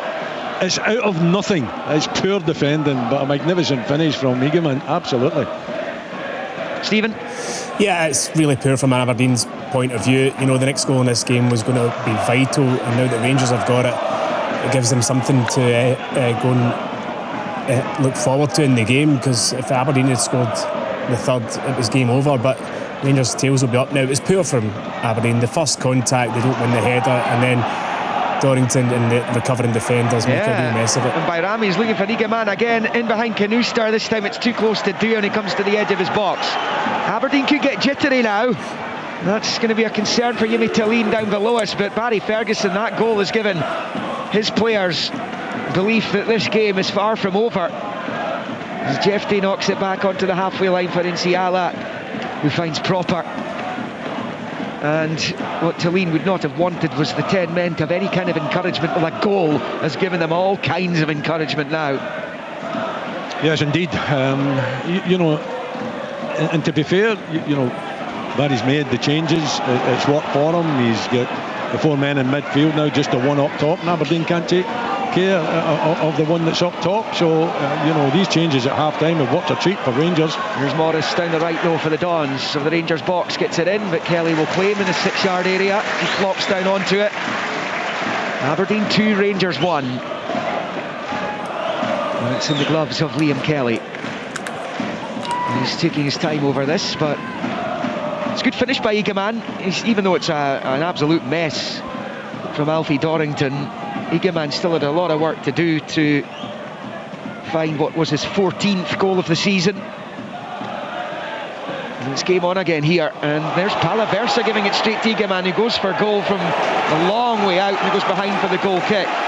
Just real sloppiness in the Aberdeen performance since the turnaround. Yeah, a little bit of nervousness creeping in. They certainly weren't expecting Rangers to get back into this game, and obviously with the 2-goal lead as well that they had, then you know it can get a little bit nervous when there's a big crowd in as well, and it's now down to the experienced players, I think, and Shinnie hasn't helped allowing that one to go out for a throw in. You know, to start taking control of it, the Rangers are looking well shaped. They're looking you know, with the 4 at the back, there's not too many gaps there, 4 in midfield too, and if you're going to allow, you know, the one up top to take on your central defender and your fullback, for me Jensen gets in way too close. He shouldn't be getting involved in that. If he'd have stayed out of it, he might have been able to do something in terms of a block, but Rangers are back in this game. Clarkson has it, left to the centre circle in the Rangers half now, and then out to the left hand side for Keskinen. The Dons fans getting a little bit edgy, you can understand that, as Keskinen rolls it back to Clarkson. Still Keskinen's an option on the left touchline. Clarkson bends it into the box looking for Gay, headed away by Jefty. And now it's Bayrami driving forward, and Palaversa's holding on to him, holding on to his shirt, and he's going to be yellow carded here. He's one of the most booked players in the league, is Antti Palaversa, and he deserves that one because he had a fistful of Bayrami's shirt there. And Rangers have a free kick on this near side. The goal's definitely rattled Aberdeen, hasn't it? Yeah, without a doubt, and you know, you can understand why. You know, it's a packed house here. The fans think the game is over at 2-0. You lose a sloppy goal. It's well taken, but it's poor defending, and all of a sudden there's a bit of nervousness there, and Rangers are beginning to take, you know, a bit of control of the ball. They've got the 4 in midfield, and they're beginning to spray the passes about as well. So yeah, it's all getting a little bit nervous out there for the home side. Keskinen for Aberdeen down the left, good challenge by Diamonde, and it's out for a throw-in to the home team midway inside the Rangers half on the south stand side there. Shinnie bowls it back to Canuster. He squares it into the centre circle there for Dorrington, and Palaversa to Clarkson. Clarkson rolls it with the right foot, low ball out wide left for Shinnie. It's away from one. It's Curtis moving to the bylines. Graham Shinnie goes down. The Aberdeen fans wanting a penalty. They're going to have to settle for a corner instead. Aberdeen 2, Rangers 1, 53 and a half. Yeah, there's no way that there's any infringement there, but hey, it's a good intent from Graham Shinnie, being prepared to take on the 2 Rangers players there, and managing to win that corner kick. And Lane Clarkson, usually pretty good at delivery into the box, he's going out there to whip it in. So an opportunity for Aberdeen to get that 2-goal lead again. Clarkson then in swinger with the right foot from the left hand side, bends it in, looks too close to the keeper, who punches away. And then Palaversa trying to get onto it by Rami on the touchline. He's away from Palaversa, now driving into the Aberdeen half by Rami. Couldn't spring Eagleman, and it's cut out by Shinnie. Did well covering across there. Now Palaversa squares it to Shinnie and rolls it with the right foot short there out to Clarkson, and then down the line for Keskinen. Keskinen shows way too much of it to Tavernier, bounces straight back up, it bounces off Curtis, and out for an Aberdeen throw-in. He'll have to think more about his game, Keskinen, up against Tavernier, who's got you know, vast experience out there. Not the best defender, I would suggest, and should be tested at every opportunity, but Keskinen needs to think a bit more. We've been saying that, you know, for just about all his time at Aberdeen. Good pace and good intent, but needs to be more composed on the ball and think about his game a bit more. Aberdeen have it wide on the left with Shinnie. Gets it round Curtis, level with the penalty spot, the cross in towards Nisbet, and it's brilliantly defended by Jefty, who heads away. Palaversa picks up the scraps and moves it to the right of the penalty area here for Morris. Morris's low ball looking for Gay, but it's cut out by Diamonde, who chips it clear, and Eagleman with a nice touch to take him away from Clarkson, knocks it back to Curtis. And now Barron in the engine room, rolls it low out to the left there for Jefty. And then back to Nsiala, who finds Proper, but Nisbet's gone down. And he took a blow to the head there just as the corner came in, and he tried to attack it. It was Jeffrey, who's also down now, who challenged really well. Aberdeen are about to make a double change. Esther Sockler and Jeppe Ockels are preparing to come on. Will Nisbet be okay to continue here? It was good defending, wasn't it, by Jeffrey? It was brilliant, I thought, because you know, Nisbet is eagerly looking for it. He's sniffed out where he needs to be, and you know, it's only matched by Jeffrey's instinct to get himself in front of Nisbet. There's a clash of heads there, so they're pretty close to each other, but fantastic. It's great from Shinnie again, though, isn't it? Yeah, brilliant. I mean, down the left-hand side, in the first half, I thought he did really well, put a number of good balls into the box, and there again, getting into a really good area and flashing a brilliant cross into the box. And you're right, it was good defending from Jefte, just a clash of heads as Nisbet desperately tried to get on the end of it, but I think both will be okay. Yeah, they're both off the pitch at the moment, but they look like they'll be coming straight back on. It'll be interesting to see what the changes are for Aberdeen here. I haven't seen much of Morris in the second half, and he was outstanding in the first. But clearly Ockels is going to come on for either he or Keskinen. Both been positive. Just you would imagine that would be the change. One of those. Sockler perhaps for Gay. Barron knocks it forward. Well read there by Shinnie though. Clarkson back to Canuster, launches it high with the left foot. Gay flicks on, no one behind him though. And it comes right through to Liam Kelly. Aberdeen 2, Rangers 1 here at Pittodrie. The two Don subs continuing to wait down below us. Will be launched forward here by Kelly into the Aberdeen half on the left-hand side of it. Shinnie nods it forward, but Rangers emerge with the ball with Tavernier, who turns it back to Proper on the halfway line. Forward to Igaman, touches it back to Diamonde. Out to this left-hand side for Jefte, to Bayrami, now Igaman. Donington makes the challenge, breaks to Diamonde, now wide left Bayrami. Jefte in support, still it's Bayrami, dances into the box, plays it across, chance here for Rangers, it's chipped for goal, but it's kind of miscued by Curtis, and he goes wide for a goal kick. That's an opportunity for Rangers, and right now in this match, 58 minutes old, Aberdeen leading 2-1, you would not be able to tell that Rangers are down to 10 if you weren't counting them. You wouldn't know that they've been really dominant, and particularly in the midfield area. I think they've taken control of that area and creating opportunities for themselves, just to one up top as well. So Aberdeen really struggling to cope with the 10 men, to cope with the changes that Barry Ferguson has made at half time, and the changes are being made. Liam, not surprised Papa Gay, a little bit surprised that it's Morris that's going off. That's the changes, so Ockels and Sockler come on for Gay and for Morris. Big game to come at Easter Road when we're done here. It's a 2:30 kickoff. Hibs looking to keep this unbelievable run going. If you're making your way to Easter Road, the team news is in. Smith in goal for Hibs, Miller, Levitt, Boyle, Cadden, Iredale, Ubita, Hoylett, Triantis, Bashiri and Kukarevich is their starting 11. Dundee with Carson, Robertson, Shaughnessy, McGee, Tiffany, Mulligan, Adewumi, Murray, Robertson, Larkesh and Silla. The starting 11s for Easter Road.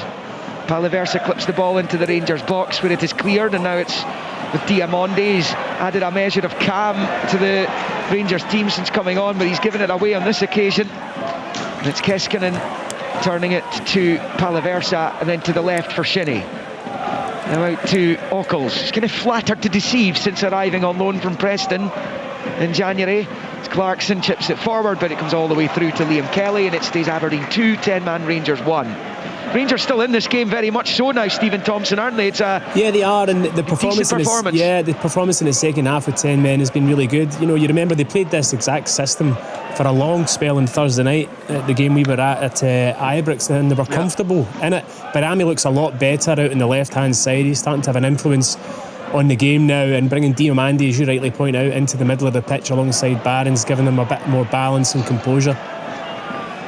And disguising the fact they're down to 10 at the moment. Jefte to Diamonde, left of the centre circle, fires it all the way back into his own half to the right-hand side of it for Robin Proper on the hour mark here. And it's back with Liam Kelly. And he's taking his time before launching it forward with the right foot. should be Knusters, heads it forward. Clarkson controls in the chest, holds off his old teammate Barron. Back to Shinnie, and then back to Knuster as he takes it for a walk up towards the edge of the centre circle. The Dutchman who arrived from Ferencváros in Hungary, where Stefan Gartenman plays. He was at Aberdeen last season. He scored against Rangers at Ibrox in the 3-1 victory that cost Michael Beale the job. As Shinnie finds Ockles in the far side, back to Shinnie midway inside the Rangers half. Forced back towards his own, and then into the centre circle for Dorrington, and now Palaversa out to Alexander Jensen on the right.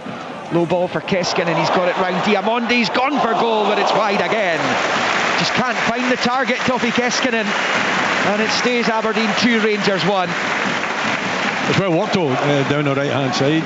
Jensen playing a big part in it, and Keskinen maybe getting a little bit of good fortune with how the ball's falling for him. Nisbet again is there and thereabouts, maybe not as prominent as the last opportunity, and that one was a little bit closer as well, but he's just trying to curl it into the far post. It wasn't far away. I tell you what, if he means the first touch, it's absolutely magnificent, isn't it? But we'll give him the benefit of the doubt. He was right to take the shot on, just didn't get enough curl on the ball. Probably a couple of feet past Liam Kelly's right hand post. Clarkson trying to win it back on the far side with Shinnie. Tavernier for Rangers, but it's Clarkson, he emerges with it, and Palaversa knocks it forward straight to Nsiala though, and Knuster nods it to his right. It's with Jensen, goes back to Duan. Couldn't do anything about the Egaman finish that has given Rangers new life in this match. It is Clarkson to the edge of the centre circle for Palaversa, forward to Keskinen. Keskinen turns it out to Jensen on the right hand side. 3 in red waiting in the middle. One of them's Nisbet, but he doesn't catch the shot well enough, and it goes wide of the left hand post, and it stays Aberdeen 2, Rangers 1 in the 63rd minute. Better again from Aberdeen these last few minutes. Yeah, he just doesn't catch it, Kevin Nisbet. He's been rather anonymous this afternoon, hasn't he? But that's a reasonable chance. You expect him to get it in target. It's an awkward ball coming to him from Jensen, but it doesn't really threaten the goal, unfortunately, from an Aberdeen point of view. Changes for Aberdeen. Nicky Devlin's going to come on for Keskinen, and Odai Dabag is going to replace Palaversa. And Jimmy Tillene rings the changes these last 5 minutes or so. Yeah, quite positive changes as well. I think Devlin coming on, his experience and his energy, should make a difference down this right hand side. Jensen goes over towards the left, and the bag up top as well. He seems to be a player that's full of energy. I'm sure he'll have a lot of running in behind in particular. He seems to enjoy that might just stretch the Rangers back line. So Alexander Jensen moves to left back, Devlin on at right back. Scored the opener against Rangers the last time these two met here in the mid-autumn. There's Clarkson for the Dons. He squares it into the centre circle for Shinnie, who moves into midfield. Out to Devlin on this right hand side, and then back to Shinnie. Shinnie forward to Dabag. To Shinnie again, looks up, big switch out there to Jensen. He's found him, controls at the left angle of the box. Ockles in support, but it's still Jensen. Misunderstanding with Nisbet, he gives it straight to Proper. Rangers have it with Egaman. Curtis moves ahead of him, but there's way too much in the pass from Egaman. Frustration for Barry Ferguson down below us there. Comes all the way through to Duan, and now it's with Devlin infield to Shinnie. Another switch out to Jensen on the far side. This time he controls with the head. He's at his feet now, under pressure from Tavernier. Goes back to Clarkson, and out to Ockles on the left hand side, looking to get the cross in, and it comes, headed away by Nsiala. Shinnie was waiting to meet it on the volley there, just wouldn't fall for him. He's still on it though, facing his own goal. Looks to work it out to Ockles, but it's read by Tavernier, and now it's with Curtis for Rangers. Long ball from Tavernier, looking for Egaman, and Egaman's managed to get goal side just about there. Knuster covering across brilliantly well.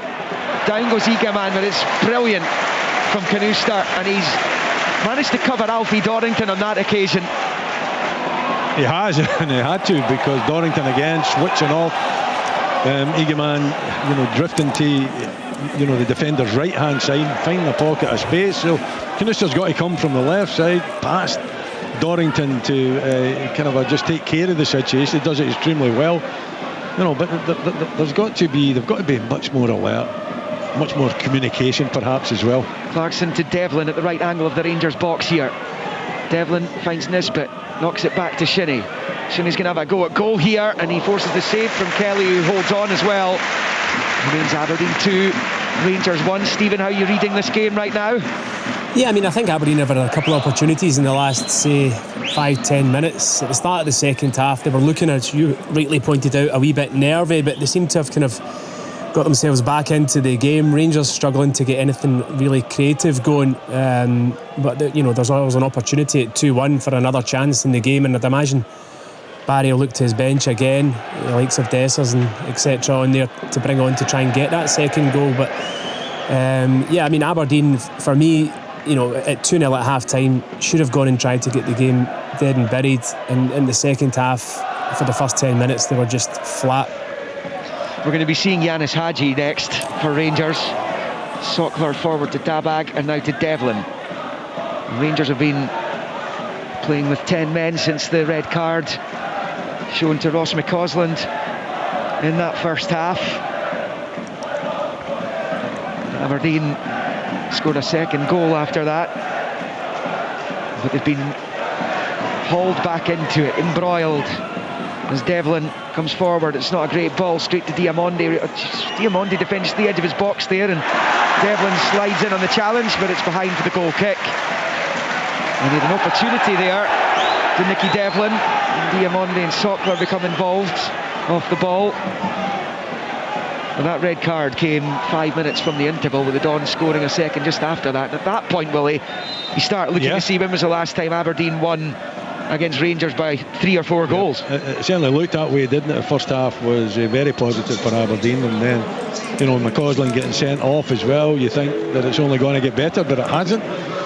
So a lot of credit goes to Barry Ferguson for making the changes, going to change of shape as well. And since that happened at half time, then Aberdeen have really struggled, come back into it a little bit, I would say, in the last 5 minutes or so, creating a couple of opportunities and having to make their own changes as well, mostly personnel changes, because the shape doesn't usually change too much, although we've got 2 strikers. Aberdeen have got 2 strikers on at this moment in time, and Nisbet just floating about a number 10 slot. And Jimmy Tillane will be hoping that will work for them. But yeah, I think from an Aberdeen point of view, from a fan's point of view, it's been disappointing since a half time.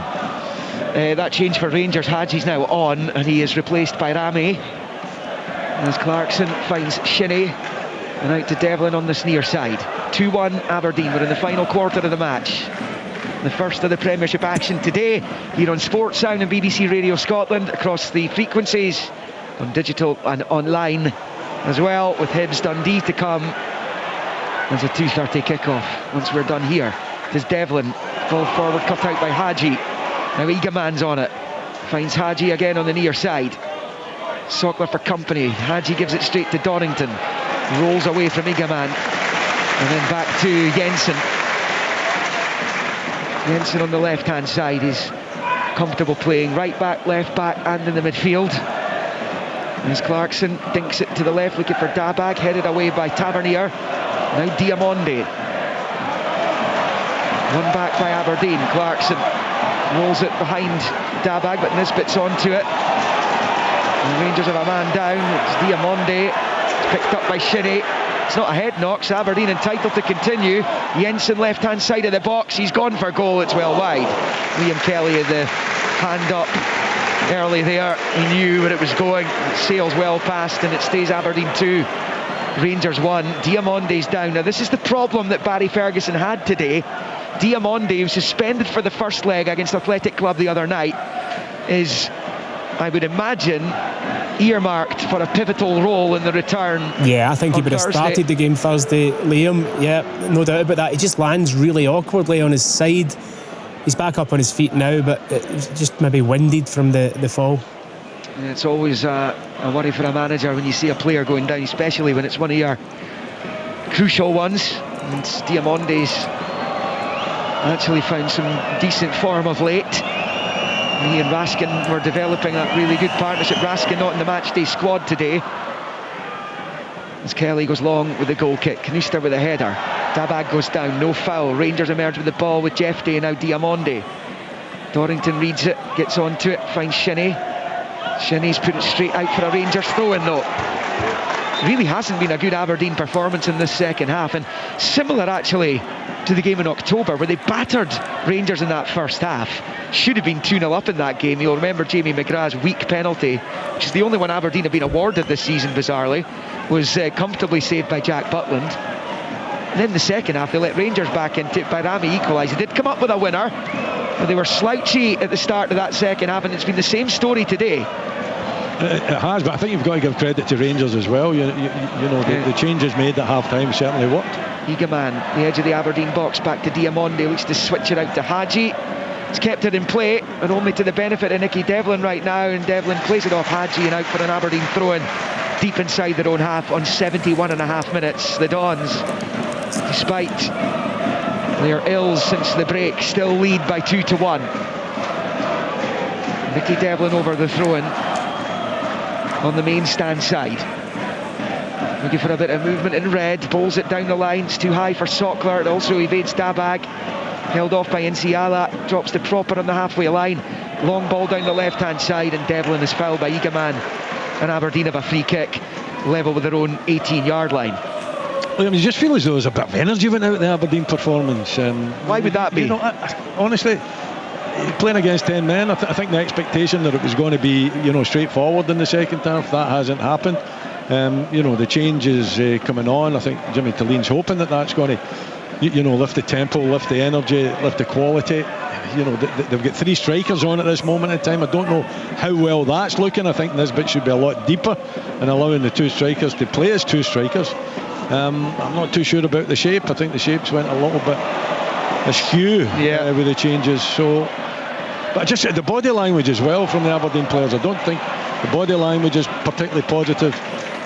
Nicky Devlin coming on has made a number of bad passes and bad decisions he's made, and he's taken all the pace that he had out of the team. Keskinen and Morris are off the pitch, and Ockles doesn't have the same pace, and it's Sockler who is fast on the other side, but he's not a winger, and that threat has gone. Aberdeen have it with Shinnie here in the midfield, just rolling it to his right for Dorrington, midway inside Rangers territory, and out to the touchline for Devlin, gets it through the legs of Hadji, and now it's Dorrington continuing his run, and he's beaten Diamonde to it. He's in the box here, pulls it back for Nisbet, who fires it wide. It ripples the net as well. It's a huge chance for Kevin Nisbet. He's looking to the skies, he knows it. It stays Aberdeen 2, Rangers 1. Stephen Thompson. Well, Dorrington does unbelievably well in the byline to cut it back for Kevin Nisbet, and he's in a quiet game, not a lot of opportunities, but he really should be hitting the target there. You can see what he's tried to do. He's tried to shave it into the bottom left corner of Liam Kelly's goal, but he starts it out far too wide of the post and doesn't get it back in at all. That was a big chance. Rangers are going to bring Cyril Dessers on for a push for points here. Curtis will come off. The 10 men just a goal behind. Remember, as things stand, it would be a huge 3 points for Aberdeen, most notably here in the Granite City. And as far as the title is concerned, it would be signed and sealed today for Celtic as it stands. Just over 15 minutes of the 90 remaining. Liam Kelly with the goal kick. Long with the right foot into the Aberdeen half. The header from Dorrington, more height than distance on it. Hadji's onto it. Egaman beaten in the jump by Jensen, but he goes back towards his own goal. Dessers can't get onto it though. And Tavernier's been robbed on the left-hand side. Dabag's driving forward. Up into the Rangers box he comes. Looking for support in the middle. He's checked his run. He's actually knocked it behind for a goal kick. Not sure what happened there, but it wasn't great, will it? It was brain fog, was it? He got himself in a really good position. I think you just keep, you know, going on and try to drive something across the face. Listen, he was shadowed by a couple of Rangers players. Tavernier's trying to get back towards him as well, but you know, it was just a case of getting the head down and running and having no clear plan in his mind what he was going to do with the ball, unfortunately. He didn't need to stop running, he didn't need to check out and turn out. A yard on James Tavernier, he should have kept driving into the box to the byline. It is Nisbet with a cushion header on the halfway line, given away though. It's with Barron, who was back to Proper. Proper then trying to switch it out to the right. There's nobody in Rangers colours, and Jensen sees it out for a throw on the far side. As it stands, Aberdeen will move into third spot above Hibs and Dundee United. Albeit Hibs will have the opportunity to respond immediately when they take on Dundee in less than an hour in the capital. Jensen's throw flicked on by Nisbet, now with Sockler, knocks it forward to the outside of the right boot. Ockles chasing, he's not going to get there though, and it's going to be a goal kick. And it's been a disjointed Aberdeen against the 10 men in the second half. It hasn't flowed at all, has it? You know, and the way it's shaping up just now, I think just not too sure where Nisbet's supposed to be playing. Sockler, the bag seems to be the number 9, and it's almost like two number 10s with Sockler and Nisbet playing off him. Sockler a little bit to the right hand side, but it's certainly not flowing for them, that's for sure. We're actually chatting about this before we came on air today. Jim Goodwin's Aberdeen, who led Rangers 2-1, looked very comfortable in the game, and the manager made a few changes. He took off, I think, was it Duke, Miovski, maybe Clarkson was another one. Rangers turned it round with 2 Scott Arfield goals in stoppage time to win 3-2. And 11 on the pitch that day, to be fair. As Duhan launches it forward, flicked on by Nisbet. Now Dabag's taking it down well. Sockler to his right. Sockler trying desperately to stay onside, but Odai Dabag again, he just delayed and almost lost possession, and Nisbet eventually does lose possession. Stays Aberdeen 2, Rangers 1. The Dons get it back quickly. Clarkson to Jensen on the left-hand side of the Rangers box. Jensen gets it back from Ockles, gets the cross in, flicked away by Jefty. Devlin gets onto it, there ahead of Egeman, and finds Shinnie. Shinnie in field to Clarkson. Clarkson knocking it forward, but it comes off. Nisbet takes the pace out of the pass, which would have otherwise got through to Jensen. Aberdeen still have it. Ockles, good turn away from his man, he shoots, blocked by Nsiala, and behind for an Aberdeen corner. The Dons lead 2-1 as they look for a third goal that you would imagine would seal the points. You would think so. Better play from Aberdeen. Clarkson involved, Jensen as well, and then Ockles getting the opportunity.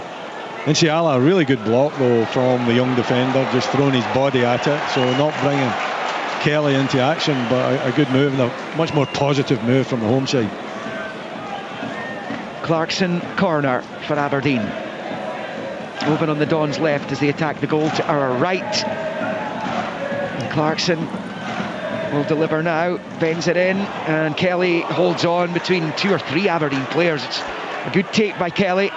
He must have been absolutely buzzing after the other night, although he bowled it forward and he's given it straight back to Aberdeen. Desser's chasing the ball down. Duhan with a long clearance, it's gone straight to Barron on the halfway line. Barron lays it back to Jefty, forward to Hadji, to Jefty, to the edge of the centre circle for Proper, who finds Nsiala, who comes up to the halfway line. Big switch looking for Egeman. Jensen heads clear. Hadji, the up and under, back towards his own half there. Proper heads it forward straight to Clarkson, who looks to release Dabag, but too much on it, and Kelly comes and boots it clear. It's Barry Ferguson down there, so animated, he's urging his players to push forward. As that goes out for an Aberdeen throw-in on this near side. 11 to play of the 90. Aberdeen 2, 10-man Rangers 1. I'm sure he'd be happy with how his players have coped with the 10-man situation, and also the changes that he made at half-time. I think Barry Ferguson's got to be happy with that. As far as Jimmy Tillene, he'll be disappointed that the shape, the composure, it's kind of went out of the Aberdeen side. They've still created a couple of chances they've got in telling positions, but at 2-1 it's still a little bit in a knife's edge, and you can't possibly rule Rangers out at this moment. No, because they're on the attack here as well with Dessers approaching the final 10. Dessers at the left angle of the box, squares it to Diamonde, out wide left for Jefty. Level with the Aberdeen penalty spot here. Jefty back to Barron. Barron then rolls it low with the right foot to the left. Jefty controls with the undersole and squares it infield for Proper. Proper out to Tavernier. Aberdeen have been pinned back here. Tavernier and Egeman exchange passes. Tavernier to Egeman, back out wide it goes, but Jensen's read it and he's driving forward. He goes down, but the ball was cleanly won by Hamza Egeman. Forward there to Diamonde. Egeman moves in field. His ball forward was poor, but he gets it back immediately from Dorrington. Jeffrey's cross comes to Tavernier, volleys it back into the 6-yard box and headed away by Canuster, and out for a Rangers throw-in level with the penalty spot. Dorrington's not had a good second half at all. It hasn't. It's just an awful pass. Clearance, not too sure what was in his mind. Here's Diamonde with a cross ball, and Dessers meets it, but it's over the bar. Doohan was diving and flailing, and Dessers claims he was having his shirt pulled as well. It stays Aberdeen 2, Rangers 1 on 81. I think it's Dorrington that's on him as well, isn't it, at the back post? But Doohan, he's nowhere near that ball. When you're expecting your goalkeeper to come and take it in these situations, the timing's got to be right. Dessers it's too high for him. He can't adjust himself to get a proper forehead on it. But Doohan, nowhere near getting anything on that. Aberdeen looking to win 3 successive league games for the first time since beating Dundee United, Rangers and Dundee here in the autumn, off of the back of the draw with Celtic. And it's only 5 wins in the Premiership since we beat Rangers here in October. Rangers get a free kick on the halfway line left of the centre circle, back to Proper and out wide left for Jefty. Continuing to rain here in the northeast. The rain hit the central belt sooner than it has here. As that long ball comes forward, headed away by Canuster, helped on its way by Clarkson. Now Dabag rolls it out to the left-hand side for Jeppe Olkos, taking on Proper. Nisbet trying to get into the middle. Low ball across is cut out by the Dutch defender and behind for an Aberdeen corner. Listen, it gets you up the park, it gets you towards Rangers byline, Olkos, but the cross is poor, the quality of the crossing sometimes at Pittodrie from an Aberdeen point of view, lets the good work down. Keskinen and Olkos can do it. Shane Morris is probably the best at delivery, when he gets into these positions, but Olkos on that occasion, it's got to be just a better cross into the box, a more dangerous one. In swinger from Leighton Clarkson. Canuster and Dorrington round about the penalty spot there. The ref is having a word with Inciala. James Tavernier interested to hear what the official has to say. He's talking to Canuster and Dorrington as well. As Clarkson waits, hands on hips over on the far side to take this corner in front of the south stand. 83 on the clock. Aberdeen leading 2-1. Wafer thin advantage against 10-man Rangers. Now Clarkson will get the chance to deliver his latest corner from the far side. The Aberdeen left. Into the 6-yard area it comes. Kelly claims again. Then Canuster has a pull at the Rangers goalkeeper's jersey to delay things, and Kelly had actually managed to get it through to Dessers, and Rangers annoyed he didn't allow an advantage there. Stephen McLean, I think the whistle went in good time on that occasion. It did, but he shouldn't let it go. Yeah, Sean, on you go, Tom. It's good goalkeeping. That's twice he's done it now. And, when you're under pressure and the ball's getting put into the box, and Aberdeen have got numbers in there, it's brilliant when your goalkeeper just comes and catches it cleanly. He's done that twice now, and yeah, you're right. It was Rangers were on the counter-attack there. Egeman for Rangers on the far side. It was a loose one from Clarkson this time. Hadji gets the ball to the edge of the Dons box, blocked by the head of Canuster, flicked on by Dabag. Barron finds Tavernier. Now Egeman to Diamonde, out to this left-hand side for Jefty, into Diamonde, almost managed to get it back to Jefty, and Dorrington clears. Rangers looking to find an incredible equaliser as Barron challenges Dabag. The ref doesn't see it as a foul. Dabag's down clutching his face, so the game is to stop. And Stephen McLean didn't think Barron fouled the Aberdeen number 11 there. I'm not too sure if it was a foul, and I think the bag's having a laugh going down holding his face, but hey, it works. It gets the game stopped, and the referee blows a whistle, and Barron on the ball to start it again. The ref's not ready though, so the game's going to have to stop. Stephen McLean's coming over to book someone. Who's it going to be? Oh dear. We're going to wait to see who's going to be made an example of, and it's Neil McCann. Deary me. Oh dear. I was wondering how long it would take him to get a yellow card on the touchline, Tomo. He's an angry wee man, isn't he? He really is. But yeah, a booking. I didn't actually see what he did. It was probably because the game got stopped because they knew that Dabag was play acting, really. It's Nsiala squaring it to Proper.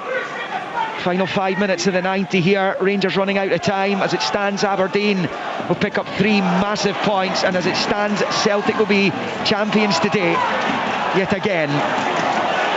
It's Nisbet on this near side and rolls it back to Shinnie.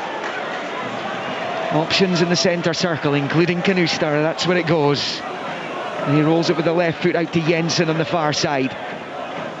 Turns away from Hadji, infield to Clarkson. And back to Ockles over there. He's done well. He's in a bit of a cul-de-sac there, but he's got away from a couple of Rangers players as he drives down the left. Fouled by Hadji. Hadji will be booked for that, and Aberdeen will have a free kick over on the far side touchline. Aberdeen 2, Rangers 1. It's good play though. Checking down. Yeah, it's good play from Ockles. A really tight situation. And it was a bit of a cul-de-sac, but somehow he managed to find a way out and won the free kick. Don't think there was any doubt that it was a free kick and a yellow card as well, but good play from the substitute that come on. He doesn't do that often enough, that's for sure. Clarkson over this free kick, just a yard or two away from the south stand touchline on the far side. As Clarkson swings it into the box, Sockler gets the slightest flick onto it. Canuster's there, and it goes into the net. Kevin Nisbet scores. He has just thumped that into the roof of the net. And Aberdeen's number 9 fires home his 13th Aberdeen goal. And that is a crucial goal for the Dons that will seal 3 massive points pre-split. It is Aberdeen 3, Rangers 1, and the title will surely be Celtic's today. That's a cracking delivery though, isn't it? Into the box from Clarkson. Really difficult to defend. You know, the ball bounces about. Rangers don't deal with it properly. There's bodies everywhere. And it's just that instinct, I suppose, of being, is it good fortune? A little bit of good fortune, but the instinct of being at the right place at the right time. And then the ability, of course, to rifle it into the roof of the net. To give... Checking a possible handball against Kevin Nisbet here, just as he controlled the ball before executing the finish, so it's not cut and dried yet. The ball in's absolutely superb. Yeah. You see that as a handball, Stephen? I'll need to get another replay of it, Liam. I'll just wait a wee second, then I'll tell you. But the ball in's great. Dessler should do better with the initial clearance, then it just kind of breaks to Kevin Nisbet. I didn't see a handball in live time, but the goal's going to be disallowed here. Is it? Right, let's see. It's going to be disallowed for a handball against Kevin Nisbet, so the score stays at 2-1. That goal has been ruled out. This game is still in the melting pot. Handball confirmed there by Stephen McLean. So Kevin Nisbet is left annoyed, but Rangers are left still in the game here, Willie Miller. It's come off him just before he had the shot.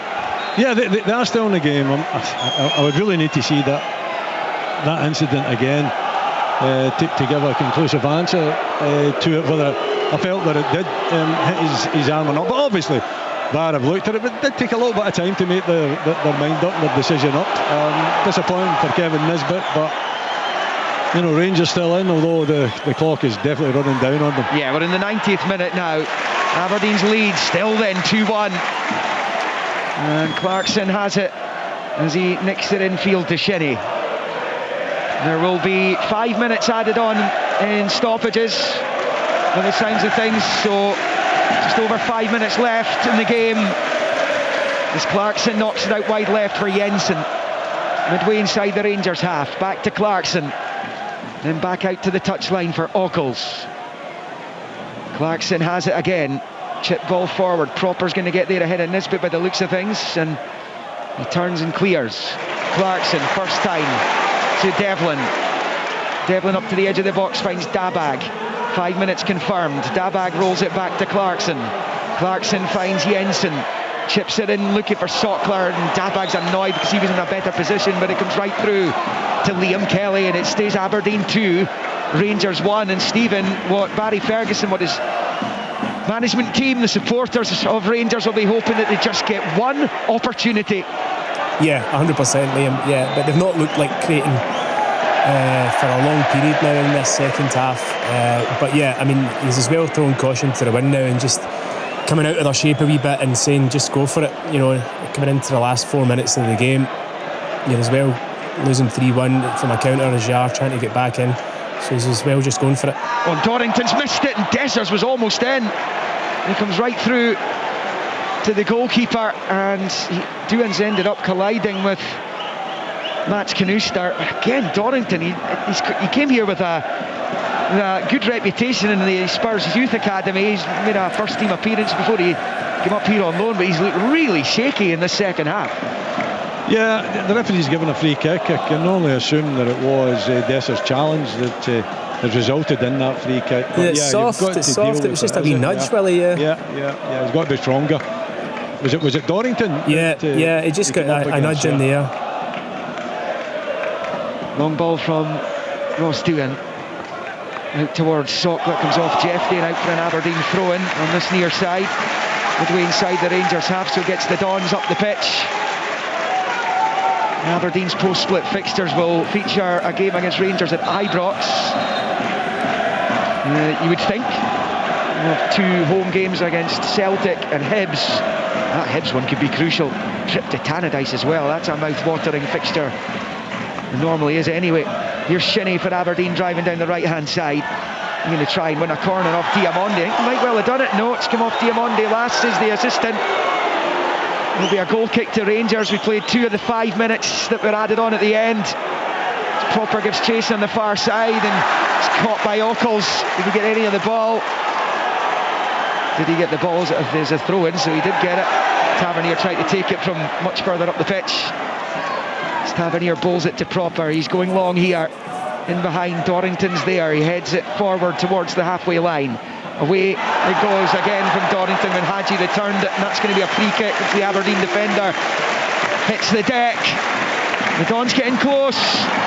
3 big points, Willie Miller. Well, huge points for Aberdeen in that chase for the third spot. This takes them into the third spot, but with Hibs playing later on, then it was just crucial that from an Aberdeen point of view that we take the 3 points, particularly as the game unfolded and Rangers going down to the 10 men as well. It hasn't been as convincing in the second half after kind of a shaky start to the second half. They've then dominated it and created opportunities. So over the piece, I don't think there's any doubt that Aberdeen deserved a victory, but you know, Rangers put up a very good show, and Barry Ferguson making the changes at half time made it difficult for the Dons.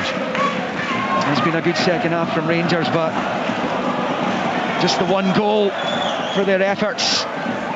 They still have time. There's about 1.5 minutes of the stoppages left. Liam Kelly's in a hurry to take a goal kick here. Long ball with the right foot into the Aberdeen half. Jensen beats Igaman in the jump, breaks to Tavernier on the far side. It's found Barron to Tavernier. He gives it straight to Clarkson, who wallops it up into the air. Proper going after it, and he nods it back to his goalkeeper. Plays it short to Nsiala. We're in the final minute now at Pittodrie. 2-1 Aberdeen. Long ball there in Nsiala, headed away by Jensen. Now it's with Diamonde. Out to the right for Tavernier. The challenge from Ockles. It was out for a Rangers throw-in. Aberdeen think it should have gone their way. It hasn't. And it's Tavernier drying the ball on that far side in front of the south stand. He's going to try and wind up a long throw in here. Just about 30 seconds to go. Naomi Talene looks frustrated down there about something as Tavernier bowls it into the box. Proper wins the first header. Touched by Igaman back to Diamonde and blocked by Shinnie. Pings out to this near side. Nsiala's on it, and he goes all the way back to Liam Kelly. Short ball to his right for Barron. 10 seconds left as Sokler slides in. Barron manages to get it forward though. Clarkson loses out to Hadji. Popped it through to Cyril Dessers, who's in, and it's off the post. That was the chance perhaps. Jeffrey has it, still inside the area. Turn for goal, it's an equaliser! It's an equaliser from Yanis Hadji! Rangers level with the last kick of the ball in what's been a heroic second half performance still feel his team deserves that. Aberdeen have had victory snatched away from them with the very last kick of the ball, the swing of the left boot of Hadji after he came back to him from Desser's shot off the post. It is incredibly here. Aberdeen 2, Rangers 2. It is incredible, isn't it? I mean, it's a magnificent strike. Firstly from Dessers, who rattles it against the post, and you think that Aberdeen's got off with it. It bounces to Hadji, and Hadji's still got a lot of work. The referee's still in his ears. No, the goal's been given. I thought that Dessers might have been in an offside position before the first strike, but that's not the case, and Rangers have got an unbelievable equaliser with the last kick of the ball. Well, it's not quite the last kick of the ball, because they've been able to take centre, Aberdeen, and Stephen McLean is about to blow the full-time whistle here, and that's it, it's all over, and Aberdeen have tossed away 2 points right to the death here. A resilient Rangers performance, as we saw on Thursday against Athletic in the Europa League, and they've pilfered a point right at the end, having been 2-0 down at the break and down to 10 men when Ross McCausland was sent off. Aberdeen scored a goal either side of that red card. Clarkson with an outstanding free kick before Paffy Gay knocked home after brilliant work by Morris down the right hand side. Canusta missed a sitter. Nisbet thought he made it 3-1 towards the end of the match. It was ruled out for a handball, and it's proved crucial because Hadji stepped up right at the end after Egeman gave them a chance early in the second half. And Hadji with an outstanding arched finish into the far reverse right corner of the net, into the top right, and it sent the Rangers coaching staff wild down below us. They've incredibly come from 2-0 down with 10 men, and it's denied Aberdeen the chance to go third ahead of that Hibs game. And how crucial will those 2 points they've left on the floor today be when it comes to the battle for third spot this season? You sense, given there's just 5 games left, it could be so crucial. And for Rangers, this is a real confidence boost ahead of that second leg in the Europa League quarter-finals on Thursday evening. It of course also means that Celtic cannot be crowned champions today, but it is effectively done given the ginormous goal difference advantage that they enjoy over Rangers. There seems to be an argument or two going on the pitch as well down below us. We will keep an eye on that one, but it's finished here all square, and we would not have predicted that at the interval. It finishes Aberdeen 2, 10-man Rangers 2. On digital radio, FM, online at BBC Sport Scotland, your smart speaker, and BBC Sounds. This is Sports Sound from BBC Radio Scotland. Scottish football lives here.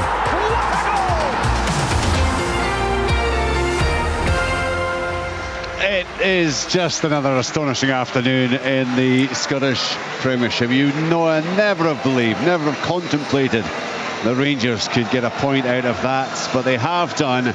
There was a real angry exchange there. Now, pretty much, 3/4 of those in the pitch were involved mainly in a peacemaking procedure, but it was Graham Shinney and John Souttar, the unused Rangers substitute, who were certainly having a very lively discussion, shall we say, and it took some of the coaching staff and eventually the security staff just to nudge them away from each other. Graham Shinney is now making his way off the pitch alongside Aberdeen's steward, and Souttar has long since departed, I think. The Aberdeen players, those left on the pitch, just wandering round and applauding the fans. It was all but a full house here, and some have stayed to give the players a cheer, but plenty have already started to disappear after just an incredibly dramatic conclusion to the match. It looked as if Kevin Nisbet had won it, had confirmed the victory for Aberdeen. That would have meant Celtic were celebrating, of course, yet another title. They're going to win it anyway, but it has officially been delayed. They have a 15-point lead 5 games to go. Their goal difference is 42 better than Rangers, and they've scored 29 goals more than Rangers. So look, let's be honest, no one is going to complain if he's absolutely proclaims Celtic as the title winners right now, but it officially won't happen until the next round of matches at the earliest. Rangers will be pleased to have come back, to have picked up that point. It's a real blow for Aberdeen, though, you've got to say, as a result of that late goal. There was a wonderful goal from Yanis Hadji. Aberdeen remain in 5th place in the table, and goal difference, they're -4. Dundee United +1, both sides on 50, and Hibernian also on 50 with a +9 goal difference. But of course Hibernian have that game in hand that they will be playing, kicking off at 2:30. We'll get the team news there shortly. Stephen Thompson, a remarkable turnaround, and I suppose the bottom line is Aberdeen, with the man advantage, just didn't do enough in that second half, did they? No, they didn't. I mean, I did not see that coming, I have to say. At half-time, with Aberdeen 2-0 up and in control of the game, but they started the second half poorly. They conceded a really cheap goal, and then, Liam said it in commentary, you always get that one chance towards the end of the game, and Rangers were just launching long balls, and how they managed to get Dessers clean through in the first place when Aberdeen have got the numerical advantage and their defence in shape is beyond me. But then Dessers, really good effort, cracks off the post.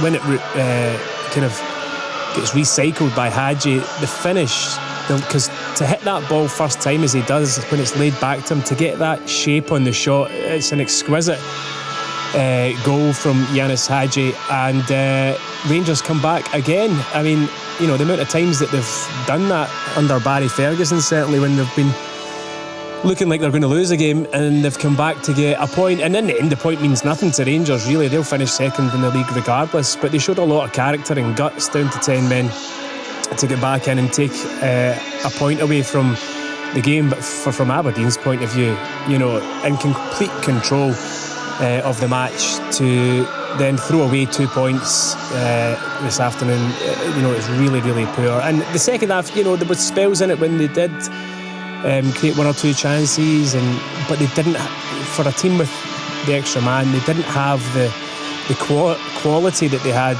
in the first half. I wasn't sure about the substitutions either. I mean, Willie mentioned it in commentary. For me, Morris and Keskinen, all of Aberdeen's, or most of Aberdeen's good play in the first half was coming from those wide areas, and Shinnie as well. He was moved into the midfield once the subs were made, but that was a positive. That was something that was causing Rangers problems. So I wouldn't have necessarily agreed with taking those 2 players off and making the changes that they did at that point in the game. And because of the amount of changes and the wee change in shape for Aberdeen as well, they lost a bit of momentum and lost a wee bit of kind of their shape in the game.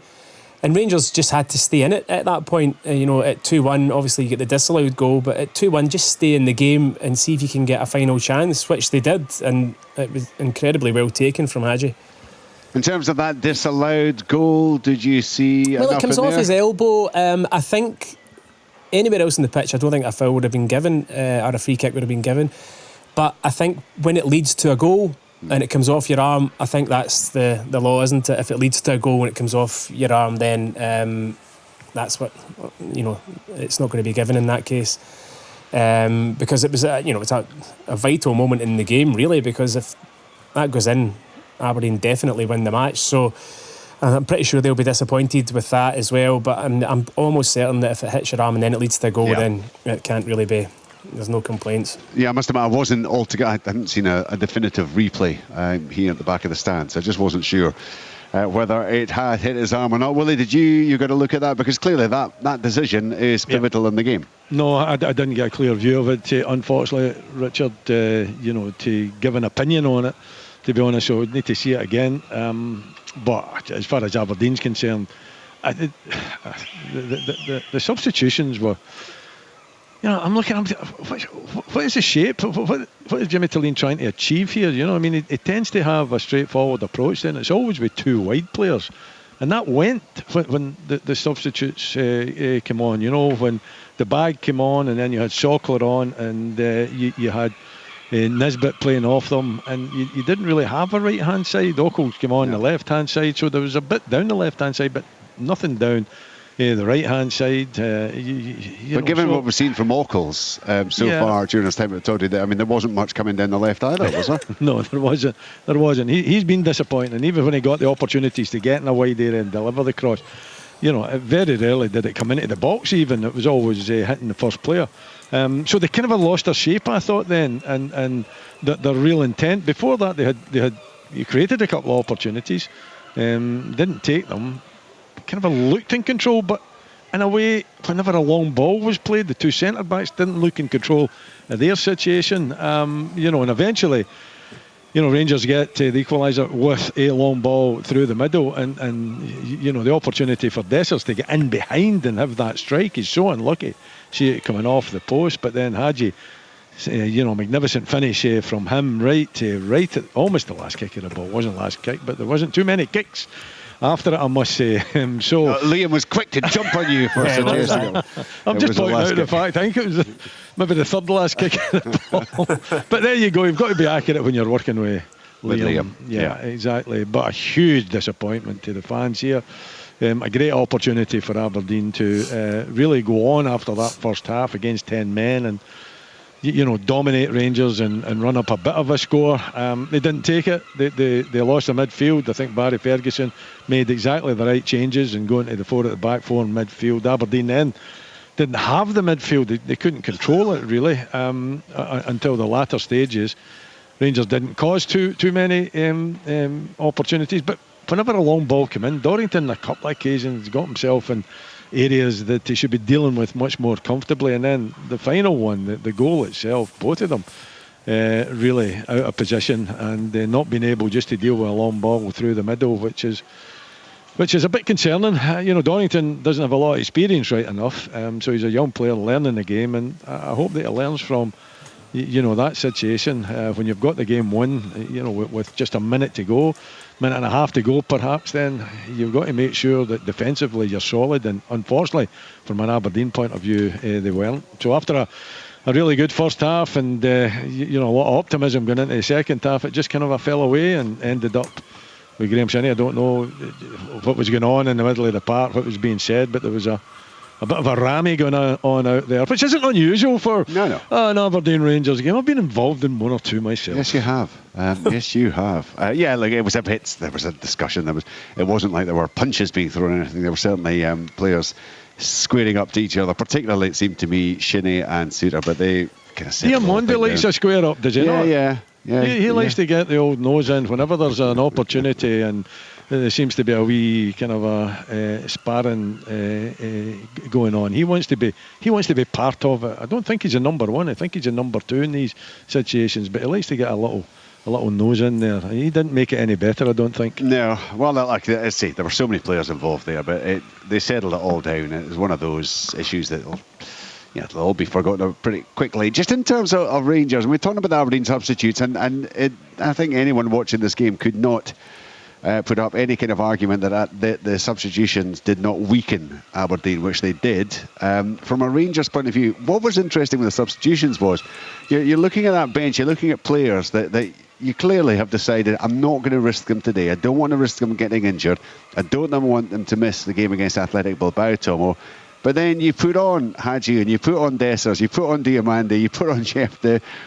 Tavernier you're maybe forced into because of that early injury. Do you think that would have been the plan, or is this partly the management team getting swept away in a situation where, hey, you're losing 2-0, you don't want to go down to Aberdeen, you want to actually get back in the game, so you do end up putting your better players on? I think that's what happened. I mean, I think if Aberdeen had got their third goal at the start of the second half, then it would have been a different story. But when Rangers got their goal reasonably quickly into the second half, there was a kind of feeling, right, we could get something out of this game. So therefore, he was looking to bring on his more trusted or more regular starting type players to try and get the impact to get the goal. And ultimately it's worked, because one of them came off the bench and scored the goal. So, I think he would have rather not to have.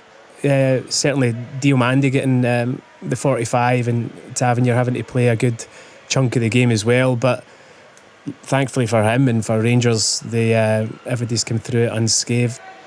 There was a slight incident with Diomande where he landed awkwardly on his... I just wonder if that's the kind of injury that might actually, you wake up tomorrow and actually then it's more of an issue. Yeah, I didn't know whether it was winded but I mean, it was quite a kind of high impact fall when he hit the ground. So, but he then played on, so you're presuming that he's going to be okay. But as much as Aberdeen should have seen the game out at 2-0 half time with the extra man, you've got to give Rangers an enormous amount of credit for fighting back, and I think that's one thing that we've seen a lot of under Barry Ferguson, is the kind of ability to, when the chips are against them, Kilmarnock, Dundee, mostly in away games. That's now 7 Premiership games in a row that they've conceded at least 2 goals. It's crazy. It's absolutely crazy. And I mentioned it during the game that defensively it's not, things have not been brilliant for Rangers, and they keep giving themselves mountains to climb, but certainly away from home they seem to find a way to do it. It's almost like they love the adversity. They absolutely love the kind of challenge. I mean, I think they are better when they're facing adversity than when they are the team that's got to go and be the kind of creative team, or be the team that's got to go and take a game to somebody. I think they're a better team when they're in that type of situation, like they were there, or for instance against Bilbao. Just watching a rerun of the Hadji goal that levelled things up. It was a magnificent strike by the midfielder. And Desser's it's not one of those where Desser's a kind of glaring chance he's missed. No. He's actually struck it really well. He's been unlucky. The ball's come off the inside of the post. Shoots across the box. It's teed up for Hadji, and he just runs onto it, and he almost caresses it with power with the inside of that left foot across Ross Doohan and inside the far post. Right up there with the Clarkson free kick from the first half. We have seen some real quality. It also struck me that Hamza Igaman, he does a good job for Rangers. He looks a very old-fashioned player. I don't know if it's just because he wears black boots, but he somehow looks like a bit of an old-fashioned, a bit of a throwback to me. But he doesn't look athletic, Richard. He doesn't look but athletic. He did so well, didn't he, for that first goal? I know, but he kind of ambles about the park, likes a nutmeg as well, doesn't he? He likes, to control the ball. He is a very good player, and he looks like a throwback, to the old-fashioned type of skillful player. But I think it's how he looks and his demeanour as well. There's no doubt he's got quality and ability.